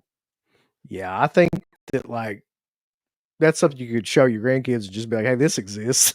Like, they did this. I don't know what else you would do with it, really. But it's wild to me when you watch it and you're like, did they think that like they were doing something good here? Like, oh, we're filling in the gaps. We're making like a better story. Like, did they think that was going to be accepted? That's what the wild part No, is to me. Is I like, don't think they did they did. I think they were really making like they were like trying to tell George Lucas the thing or whatever, and it was weird. It was. I don't think that's what their goal. I think their goal was just to cash in on that name. I really do. Like, I think they just knew if they changed it around a little bit that they could put out something that said, like, anniversary edition, whatever, and then more people would buy it and they could collect the money. I don't think there was any thought of, like, anybody would like that. Like, I really don't. I don't see But how. imagine even just casting for it, like, oh, so what we're doing. What we're gonna do is we're just gonna like make a continuation. We're gonna show you what was going on like over here when this was going. Then we're gonna show you what happened afterwards. Like it was just wild to me. Yeah. And then we're gonna try to make it look like it was in the same. We're gonna make it black and white. We're gonna make it grainy. It's crazy. But Oh, I was gonna ask about this guy. Did he ever go to conventions? He did, huh? Sick. oh my god, that's fucked up. I would hide. I wouldn't promote any of that. Imagine going up to him with like it's like his little picture with like the priest outfit, like, oh, it's signed, please. I'll bet Night of the people Living Dead. did too. Like, it's a sad thing. They put him right on that Night of the Living Dead, like one sheet. Oh, He's like the Tony Moran of Night of the Living Dead. yep. Oh my god. Did he direct Santa Claus? Yeah, No. he did. Wow. Russo, yeah. Sick. Oh god, that guy. I'm not even gonna get into that. That'd be a whole show we could devote to that. Number 8. I can't even read my own writing here. What's number 8? Do you know? Number 8 is a great movie, Carrie. Oh yeah, Carrie. Carrie. De Palma, maybe at the height of what he was doing. Stephen King, one of the first like really great books that he wrote. It's almost a perfect movie to me, really, if I'm being honest. Like, I saw that movie about 2 weeks ago, like leading up to Halloween and all that, and just like watched it again just because I hadn't seen it in a long time. It's pretty flawless, man. Like, the acting pretty much from top to bottom is pretty fucking great. Yeah, it's a great one, and it I love it. I think it deserves to be where it is. I mean, what do you think? It could easily be one of King's best adaptations, one of them for sure. It is to me. I mean, it's up there in the top 2 or 3. You could put that to me anywhere from like 5 to 20 and it would make sense. That's just, I mean, it's a movie that sometimes I think gets forgotten by all these other franchises and things because they tried to make it a franchise. It just didn't work. But like, Right. yeah, it's a great movie. And we're gonna stick to a big heavy hitter again. These last couple are huge hits. I mean, this is number 7 is Silence of the Lambs, which we talked about a little bit earlier, and how that kind of got brought into the mainstream, and then people were like trying to figure out if it was horror or not. Well, speaking of that, did you hear now is The Substance is making headlines of getting awards, but they're trying to put it in like a weird category so they don't have to say like a horror or anything like that. Oh god. It's like a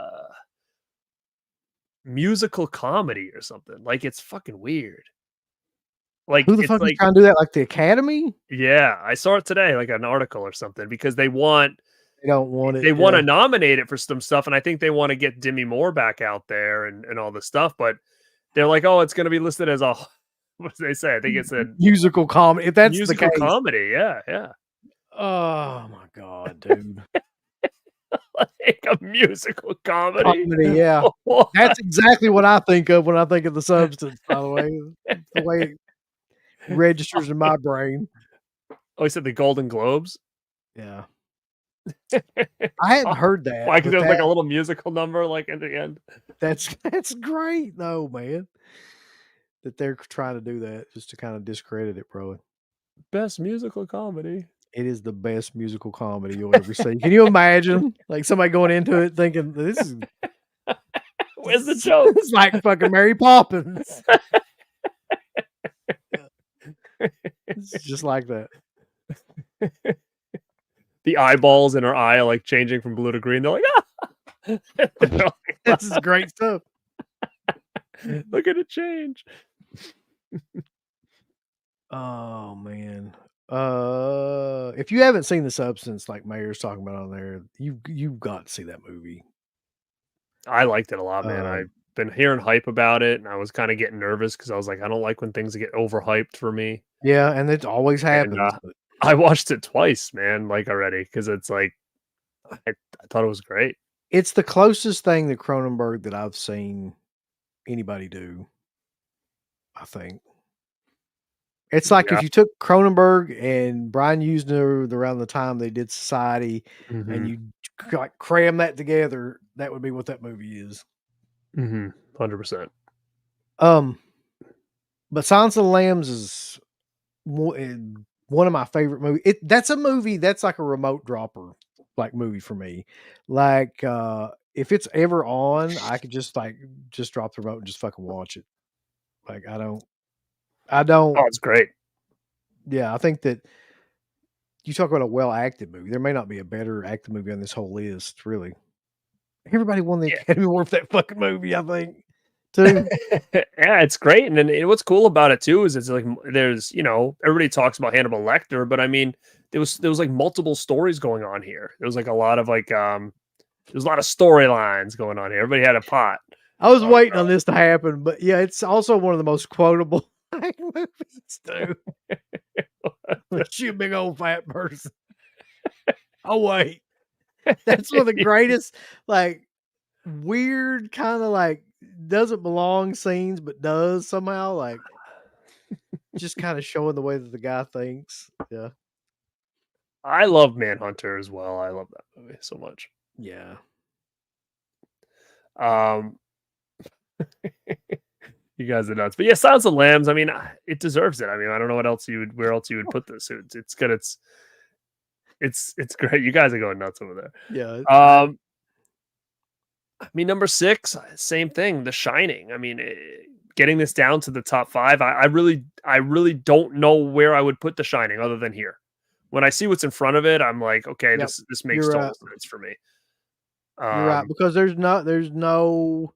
I mean, no, there's no way I would put it in front of the rest of these movies. Like it has to. It's these 6 might be the exact right order, with maybe one exception that you could argue one way or the other. Which is crazy because I'm not sure what Shudder did here, but yeah, when I look at these 6, I'm like, I guess this makes the most sense to me. Well, let's look at Shudder's top 10 real quick. Let's just do the ones that we've already done. So their number 10 was Ringu. This one right here blows my mind, but I remember talking about this before. Their number 9 was Train to Busan, which fuck that movie, and God, that movie's overhyped. Number 8 is Sinister. Sure. I mean, number 8, dude. Wow. Yep. Sure thing, buddy. I mean, Sinister's great, but I mean, not number 8 great. It's another movie, I can man. see Sinister in like the 50s or something. I like that's what I say. It's another movie that needs way more time being out there before anybody determines that it's a classic or anything like that. Like, that movie was 2012. So, and number 7 was The Exorcist. So, yeah, that pretty much catches us up to where we're at right now. People laughing about Sinister. Sinister, you fuck out here with that. Yeah. Yeah. His shot his list was highly suspect. Yeah.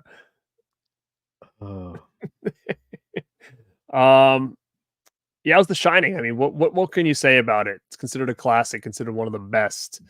Um, I mean, it's got some moments that I'll never forget. You know, Yeah, I mean, has anybody in here even the little not one, seen The Shining? even the little ones with Danny doing the red rum, doing this. You know, like I mean, when I was a little kid, that freaked the shit out of me, man. I think at this stage, like, we did a whole show about this movie, and like, so we go back and watch that whole show. But at this stage, I'm more fascinated by all the conspiracy theories about it than I am the movie itself. Really, That documentary is wild. It's like it's almost like it's hard to watch because you're like, wait, how are we really digging this deep right now? Like, yeah, are it we reminds me. overthinking this right now?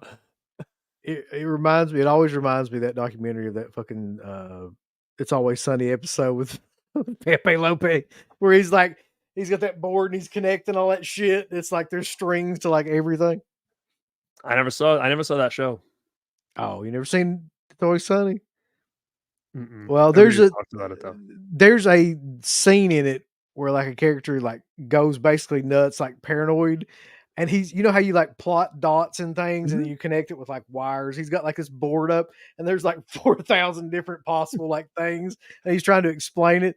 It's kind of the same. Oh yeah, that Yeah. documentary for sure. Yeah. It's it's an interesting documentary because I was getting aggravated watching it because I'm like these guys are out of control. I'm like there's no way that they put this much thought into it when they were making this movie. No, like a lot of Oh, that stuff. let's hang this over here on the wall. Let's do this. Okay, let's do that. A lot of that stuff is like the number 23 kind of stuff where you're just out there in conspiracy land, you know? Well, I'm happy to see that at number 5, this movie got the love it got here because I feel like still it gets love, but not as much. I mean, not enough. Well, Texas Chainsaw Massacre is at number 5 where it belongs, I think. We've talked about this, man. If you want to hear us talk about Texas yeah. Chainsaw, you got to go back. We did a video probably like a week and a half ago talking all things Texas Chainsaw. We talked about the history, our history, nostalgia moments with it. We ranked all the movies. We talked heavily into each one. So if you guys want to go back and watch that, if you haven't, you're going to get what we think about Texas Chainsaw Massacre. But it's cool to see it up here. I don't remember, but did Shudder even have this in the top 10? This is number 1 on Shudder's This list. was it really? Yeah. Dude, I would have never remembered that. I'm shocked, to be honest with you. It's the number 1 movie on Shudder's list. And I could if you this is what I was saying. I could not argue that, and I could not argue the one that Bravo put as number 1 either. I could say either one of those movies at any given time is number 1. Yeah, I'm actually pretty impressed that that was number 1. I had zero recollection of that. Wow. Where was this on Bravo's list? It's number what were we on 5. now? 5, yeah. 5. Which I mean, when you see the movies that come after this, you're kind of like, okay. I mean, you're not as tore up about it, you know. Right. Right. And again, we don't want to get too crazy into Texas Chainsaw. We both love it. Go check out those videos if you haven't, if you want to know more. But I mean, number 4 is Psycho. I mean, And really, how are you going to what argue can you that? say? Like, I can't. Yeah, I mean, like, has there ever been a more influential? You could argue that's the most influential horror film. I could argue all of these are the most influential horror film in one way or the other. Like these next 4, Mhm. for like different reasons. But I mean, Psycho, man, it's just it's a classic film with a classic premise with a great character, great acting. Of course, it's got great direction. Of course, the ending is one of the most memorable things ever. Like, it's such an old movie though that people forget. I They agree. just they just forget like how influential that movie was. And people talk about Peeping Tom. I love Peeping Tom. It's a great film. It just didn't catch on the way that Psycho did. It's not as influential as Psycho because it didn't enter into the zeitgeist, I guess, like Psycho did. Mhm. Yep. No, I mean, I agree. Carmen says the granddaddy of slashers. It is. Um, yeah, the Vince Vaughn. Yeah, that's the Vince Vaughn one. It's not that one. Yeah. I agree. I mean, I don't know what else to say. I mean, it's glorified classic. Influenced a lot of movies. I mean, again, it's still an effective movie to this day. Like it really, really is. This is killer comment because it's true. But what did the Coors twins and the cast of One Tree Hill think of They liked Psycho? it. They liked it They a like lot. They were all actually in this. Yeah. you know what's gonna happen now? Yeah, like Shutter would be like, "Oh, it's so ahead of its time," you know, him dressing up and you know. So Well, for we wanted Psycho, we love Psycho, but number 3 might be my favorite on this list. Actually, if I'm being honest, I don't know. It could go back and forth, but sometimes it is my favorite. Number 3 is The Exorcist. The Exorcist. Now, here's the problem with The Exorcist to me nowadays. A lot of people went into The Exorcist as probably being the most hyped horror film ever for being scary. And a lot of people that went into it, let's say post 2000s, thinking that were probably disappointed because they'd seen like crazy ass shit over and over and over again. To me, The Exorcist is probably one of the most well made, minimalist horror films that's ever been created by one of the best film directors that's ever lived. Um, there's no fat on this movie. It goes from scene to scene.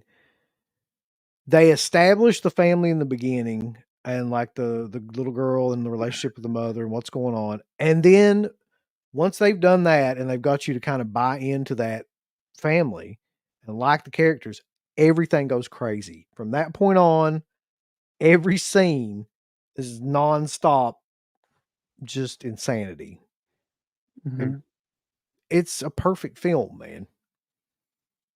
You look like a boxer. I Yeah. agree, man. I do you like film? I like talking film. Um, Yeah. love The Exorcist, Exorcist. man.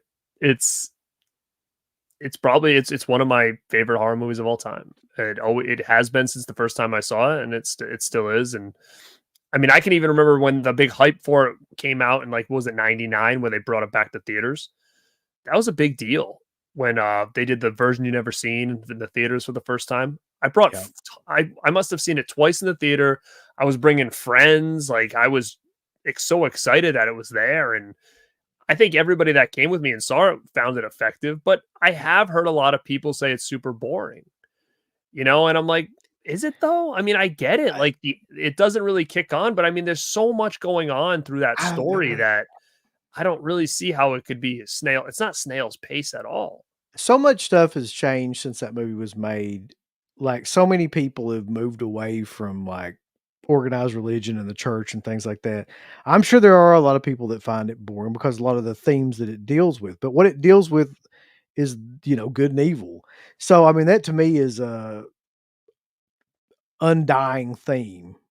And it also deals with a lot of stuff about family and things like that as well, which is an undying theme to me too.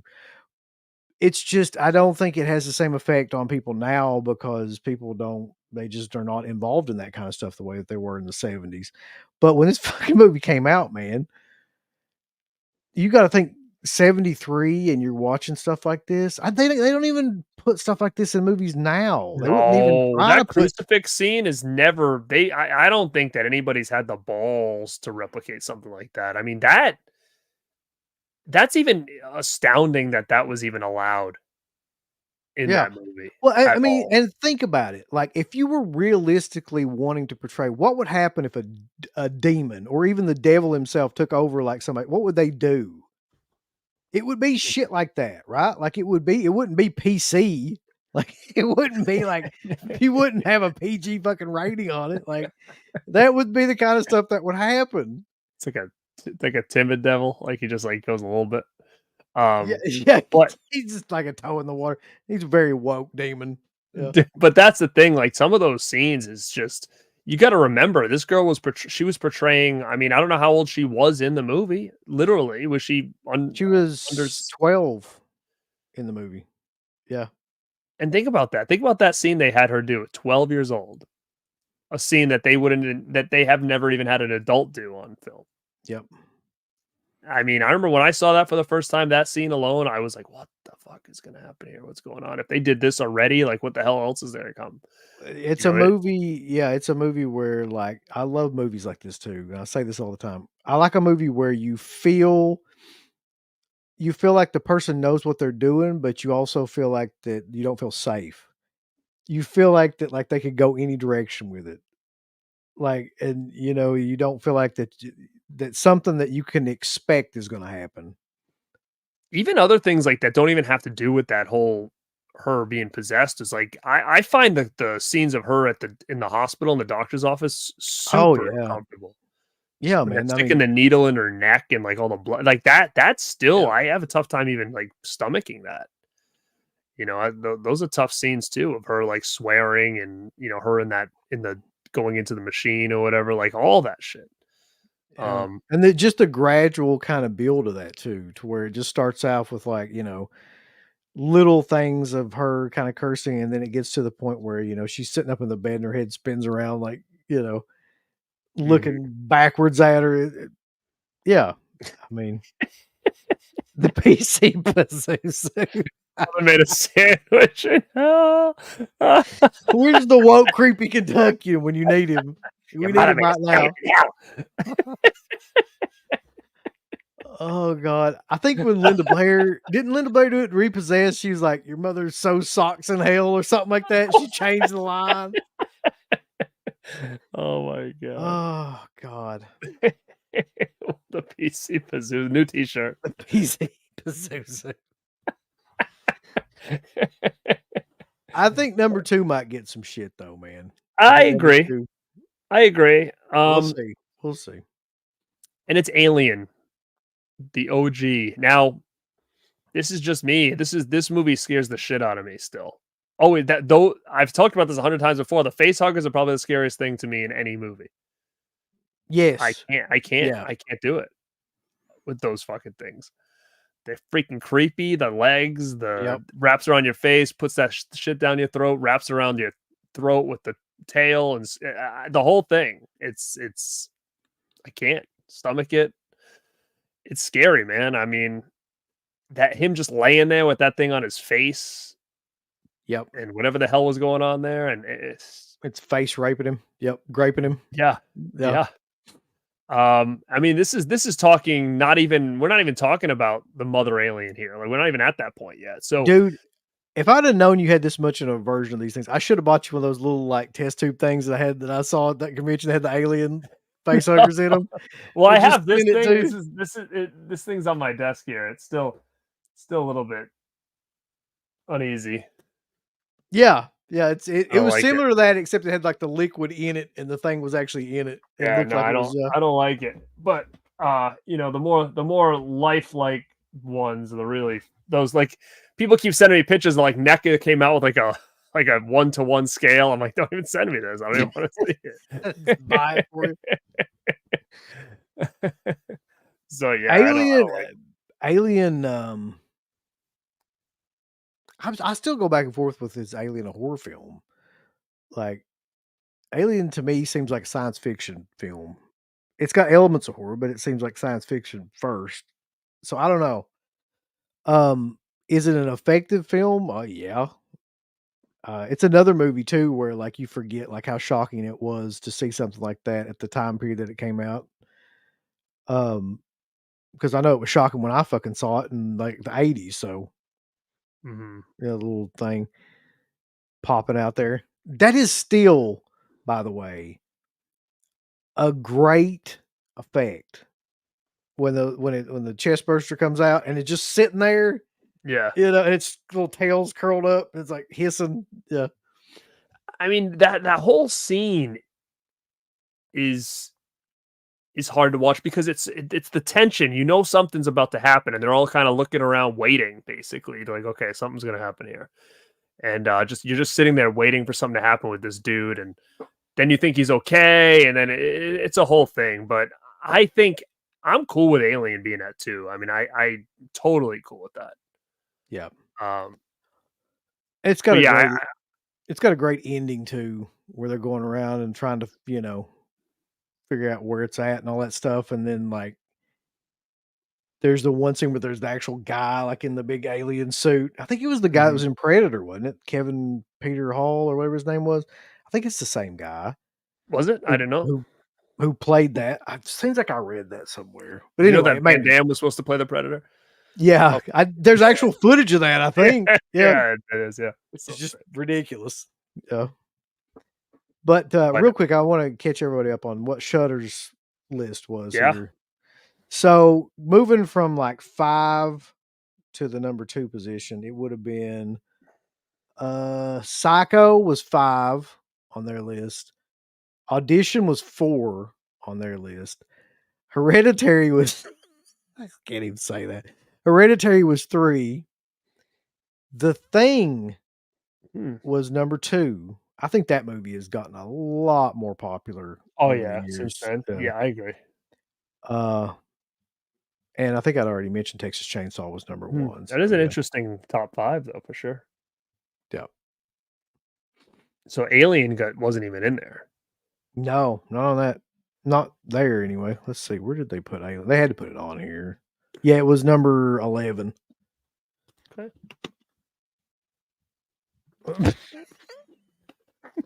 I'm sorry. Again. Don't pull it up.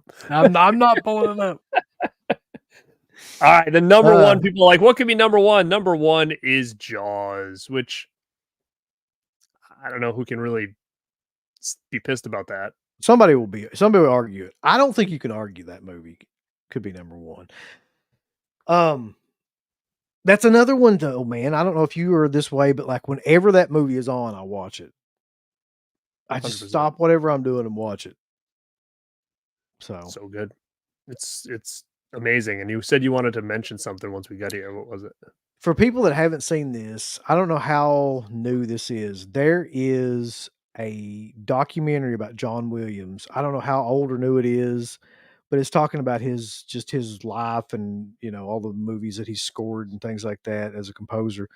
It's one of the best documentaries I've seen. I guess maybe it's because I have like an interest in music and stuff too, but like just there's a scene in it where like they will take out the music and just show the scene in each one of these movies without his music. And you got to keep in mind, he wrote the Jaws theme.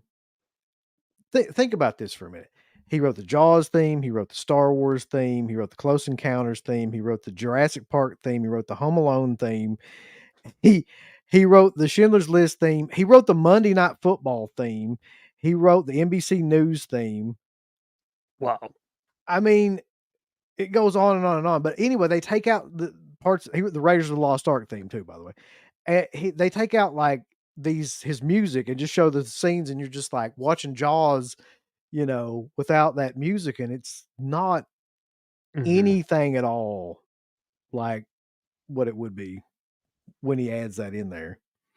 So, I mean, to me, Jaws, from the score of that movie to the lead characters, to the direction, to the shark, everything in that movie is perfect. Superman theme too, yeah.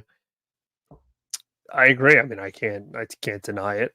It's one of the greatest movies of all time, um, in my opinion. So, yeah, I mean, that was our list, guys. We went a long time, weeks talking about this thing. We finally brought it to an end.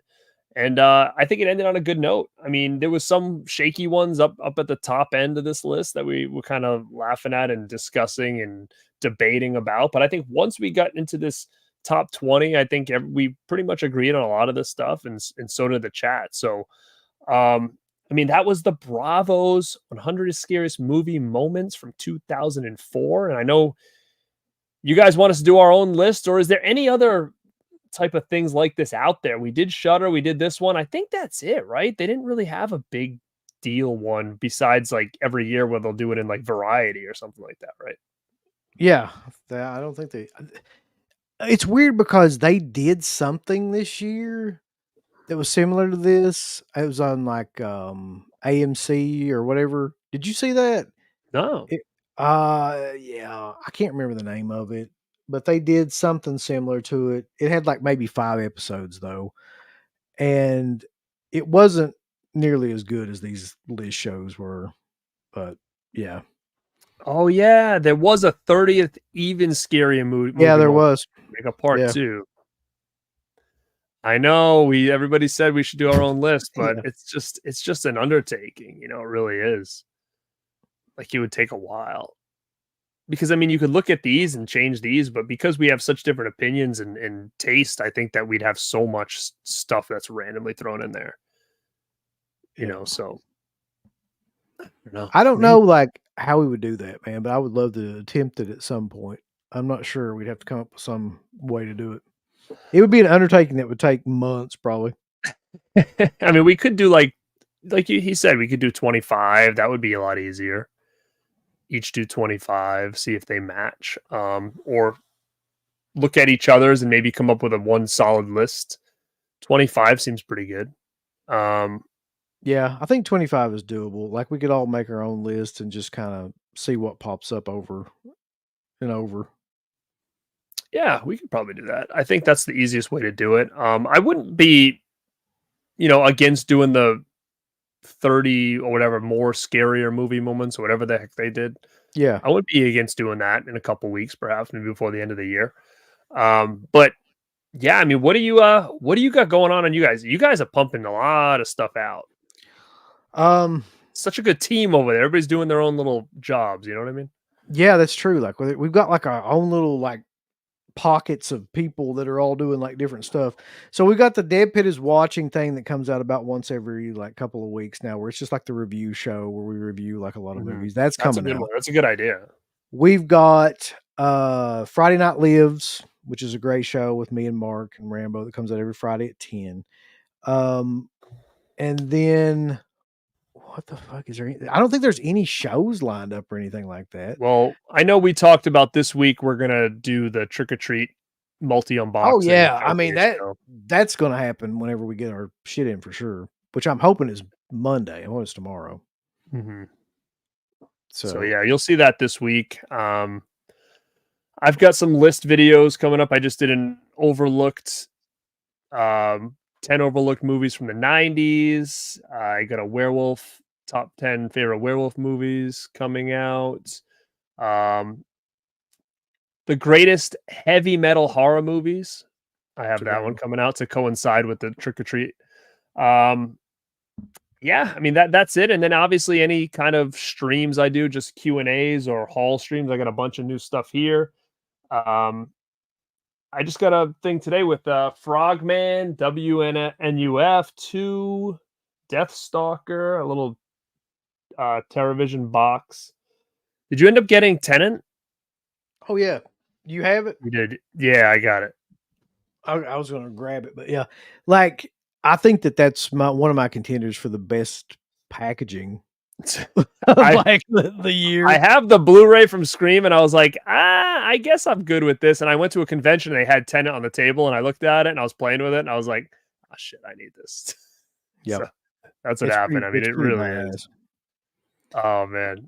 I love that movie I too. That might Dog be my Soldiers will not be favorite. on my list. I'll just call it right Yeah. now. But yeah, I'm excited to do the trick or treat. What? Your trick or treat book was messed up? No. What was the matter with it? That's awful. I hate that. Has anybody have you heard about anybody's stuff being wrecked? Mm-mm. Not No yet. way. Really? Hmm. That's the first I've heard about that. That's interesting. You said yours hasn't shipped from Synapse? I'm surprised. Me Unless you too. got it like this weekend, maybe. But yeah, you guys can check out that show. I mean, I'm thinking we probably can get that done on Tuesday night. I'm hoping we have them by Tuesday. Surely to God. Between, like, yeah. I mean, if you bought anything from Synapse, it definitely should be here by Tuesday. Around the time I that got, it went on sale. I got mine from Orbit, so I haven't even got a shipping notification from them, so I don't even know what's going on with it. And I Orbit? literally was probably one of the first people to buy it from Orbit because I got as soon as that site crashed, I got a message saying you can get it here to Orbit. So I clicked it, bought it, and then I started telling people to go to Orbit. I didn't know what was going on. I Well, wasn't sure what the hell was that was happening. one of the funniest things ever, man. That's a severing moment with them when everybody's trying to get on that Synapse site and it's like just everything's crashing. I didn't even know that it was available in other like sites until somebody I from didn't either. the Discord put that up, and I was like, okay, I'll do that. But I'm surprised they never mentioned that before, because that would have limited traffic to their site. But did they want you to technically buy it? Does it help them buying it direct? Probably. Yeah, it would because I'm sure they don't get as much profit as they do when they do through like Orbit or Diabolic or Mm. something like that. So his Scrooge McDuck pile is just a little bit smaller now. Dude, he's made a fortune off that. I mean, you can say whatever you want to about like, the price or whatever, but everybody bought it and he has made a flat Well, you killing. gotta. I mean, even if you just, I mean, obviously there's money coming in, but there's money going out. I'm sure Don May got a cut. I'm sure Yeah. he had to pay off some of these people that maybe he interviewed. I'm sure he had to pay for cost on a bunch of this shit. All this stuff costs money. He has to pay the printer. He has to pay, whoever the hell's doing the boxes and the art, and the artists, I'm sure, are getting a chunk, like a little piece or whatever. So I'm sure there's money going out, but if you calculate that up, $66.66, and then how many were there total? 6,000 a piece, Yeah. right? Was that it? Was it 6,000 a piece or 6,000 altogether? I don't know. I think it was 6,000 a piece because If it's 6,000 a piece, then Jesus, he could probably no, just buy like a. I don't remember now how many there were a piece, because he said the other day there was 600 left of slip cover B and the other two were sold out. So if there's 600 left, I mean, and Yeah. Diabolic each had some, and Orbit seats, how much could there have been? Well, cable guy saying there was 2,222 a piece. So Okay. that's what I Okay. thought too. All right. So there was 6,666 all together. Okay. Yeah. So that times that by 66.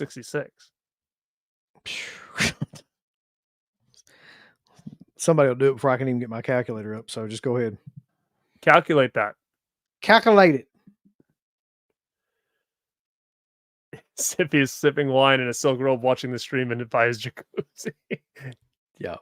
He's stuffing his He's money. calling Stuntman right now and be like, "Is there anybody next to you that's selling a house?"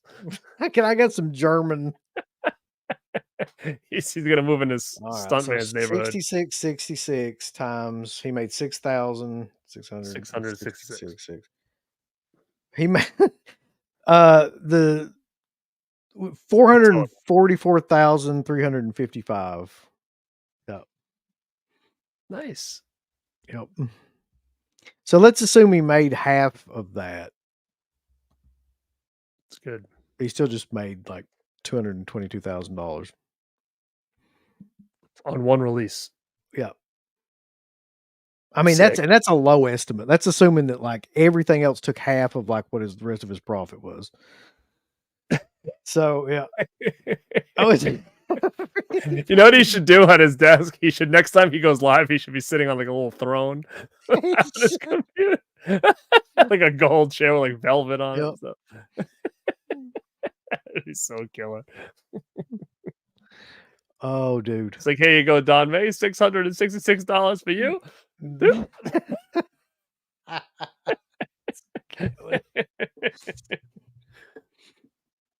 You son of a bitch. Taxes, true. Yeah. Yeah. Yeah. Not to mention what he's flipping on eBay. He's got some of those title C's for He 300. dude, he always does this shit though. It would not at all surprise me if he didn't hold back like about 100 of them. And you know how much money he can make just doing that? Like once they sell out, like I would do that. Fuck bunch of like not doing that. Jesus. You make $100,000 just on that. That's true. He will make more money on the standard release too. Yep. Yeah. Yep. So good for him, man. I mean, hopefully this gives him a little kick in the ass, because we both know that he's working on another one already, or he's already got a next one in the works.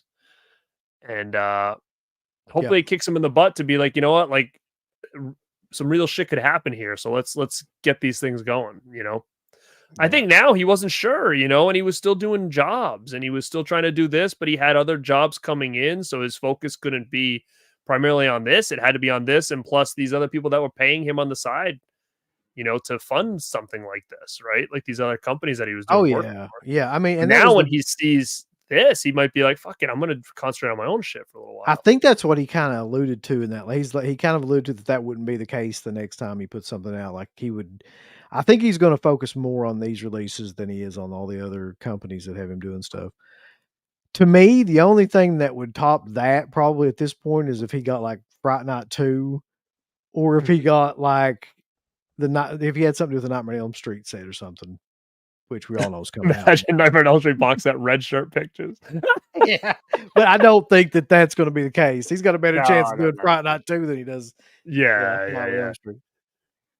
If he's going to Olive Garden for the rest of the year, every day he's just there. Yeah. But yeah, he's again, I think he'll be okay. He's just gonna try to get a goal. And even if he says, my goal is to do 4 releases a year, I think that's a good goal. That's fine. Yeah. 1 a quarter. I think I don't know if that's enough time or not. I mean, considering this was a year after the fact that was supposed to come out, I don't know if that's too crazy to think 4 years for a year, but yeah, like, don't try to keep up with all these other companies. Like just focus on like maybe a big 4, big 3 a year and do it. I mean, Jesus, if they sell the way this thing did, you can do it that way. But yeah, I'm not sure if anything will sell like this. Like, because I mean, this was. I think Fright Night 2 would. I don't know anything else off the top of my head that I think would be this sought after that we haven't already gotten. Yeah, no. I think he'll do well with that label though, because now like he's got this and it did amazing, and yeah, I think that he'll like. I would buy anything he puts out, just to be honest. But then again, I buy anything Synapse puts out too, because I like the people involved in those companies. So, yeah, I agree. I'm at this point as a collector too. I'll take quality over quantity. I mean, there's so much out there you can't even keep up anymore, and it's like half the time you're making lists on what do I have to buy now versus what can I wait till it goes on sale, and it's just like take your time. Give focus on getting big titles. Focus on making them legit editions and. I wish more companies would do that, to be honest. It's hard to keep up, it really is, and that's why sometimes things pass you by. Sometimes you get stuff, sometimes you don't. And yeah, it is what it is, I guess. Yeah. But, I mean, I don't think at this point anybody should be trying to keep up with the Joneses when it comes to like buying physical media, because you're not going to be able to keep up with a lot of these people. No, definitely not. I mean, a lot of these companies are doing 4 a month. I mean, yeah. Let alone 4 a year. But I didn't see this. Sorry about this. Carter sent in a super chat. Oh, yeah. 97 show. Actually, I would love to do a Survivor Series show this month with being November. Hell yeah. I would love to do that. Maybe right around the holidays if we have some time. Yeah. Thanksgiving night. Let's do it. Thanksgiving right around 3. We'll do it late at night, like 10 p.m. Thanksgiving. Everybody will be dead asleep at the houses. We'll do a Survivor Series show. Wes probably wouldn't be able to, but maybe. Can I help you? That last show, yeah. So killer. Can I help you? He's so mad. I've never seen anything that great. Like where he was. You gotta go back and watch the Texas Chainsaw show.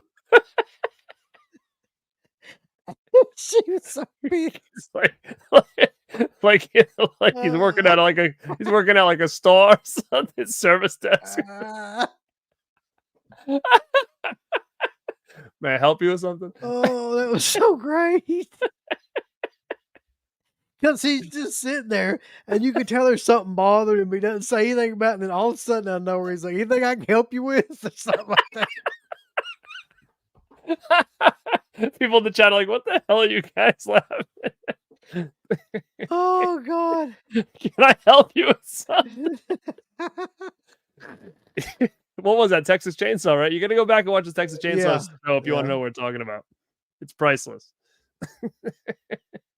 Oh, But yeah, God. guys, thank you so much for hanging and banging with us these last 6 weeks or so, whenever this was. Um, it's been a hell of a ride, guys. It's been fun. It's always cool doing these kind of different shows, and we both got a lot of stuff going up on the channel. So if you're not subscribed to Dead Pit, go subscribe to them, and you can find me over at Born2BeRad. This is Garrett at UB signing off, and like always, stay rad And stay dead. I'd like to tell people thumbs up the video, Uncle Bill. Would you? Yes. Thumbs it up with violence and fury and just love everything about it. You hit the heart button, then you hit the ass button, then you hit the go fuck yourself button. Follow that up with the I don't give a shit button. There's all kinds of wonderful shirts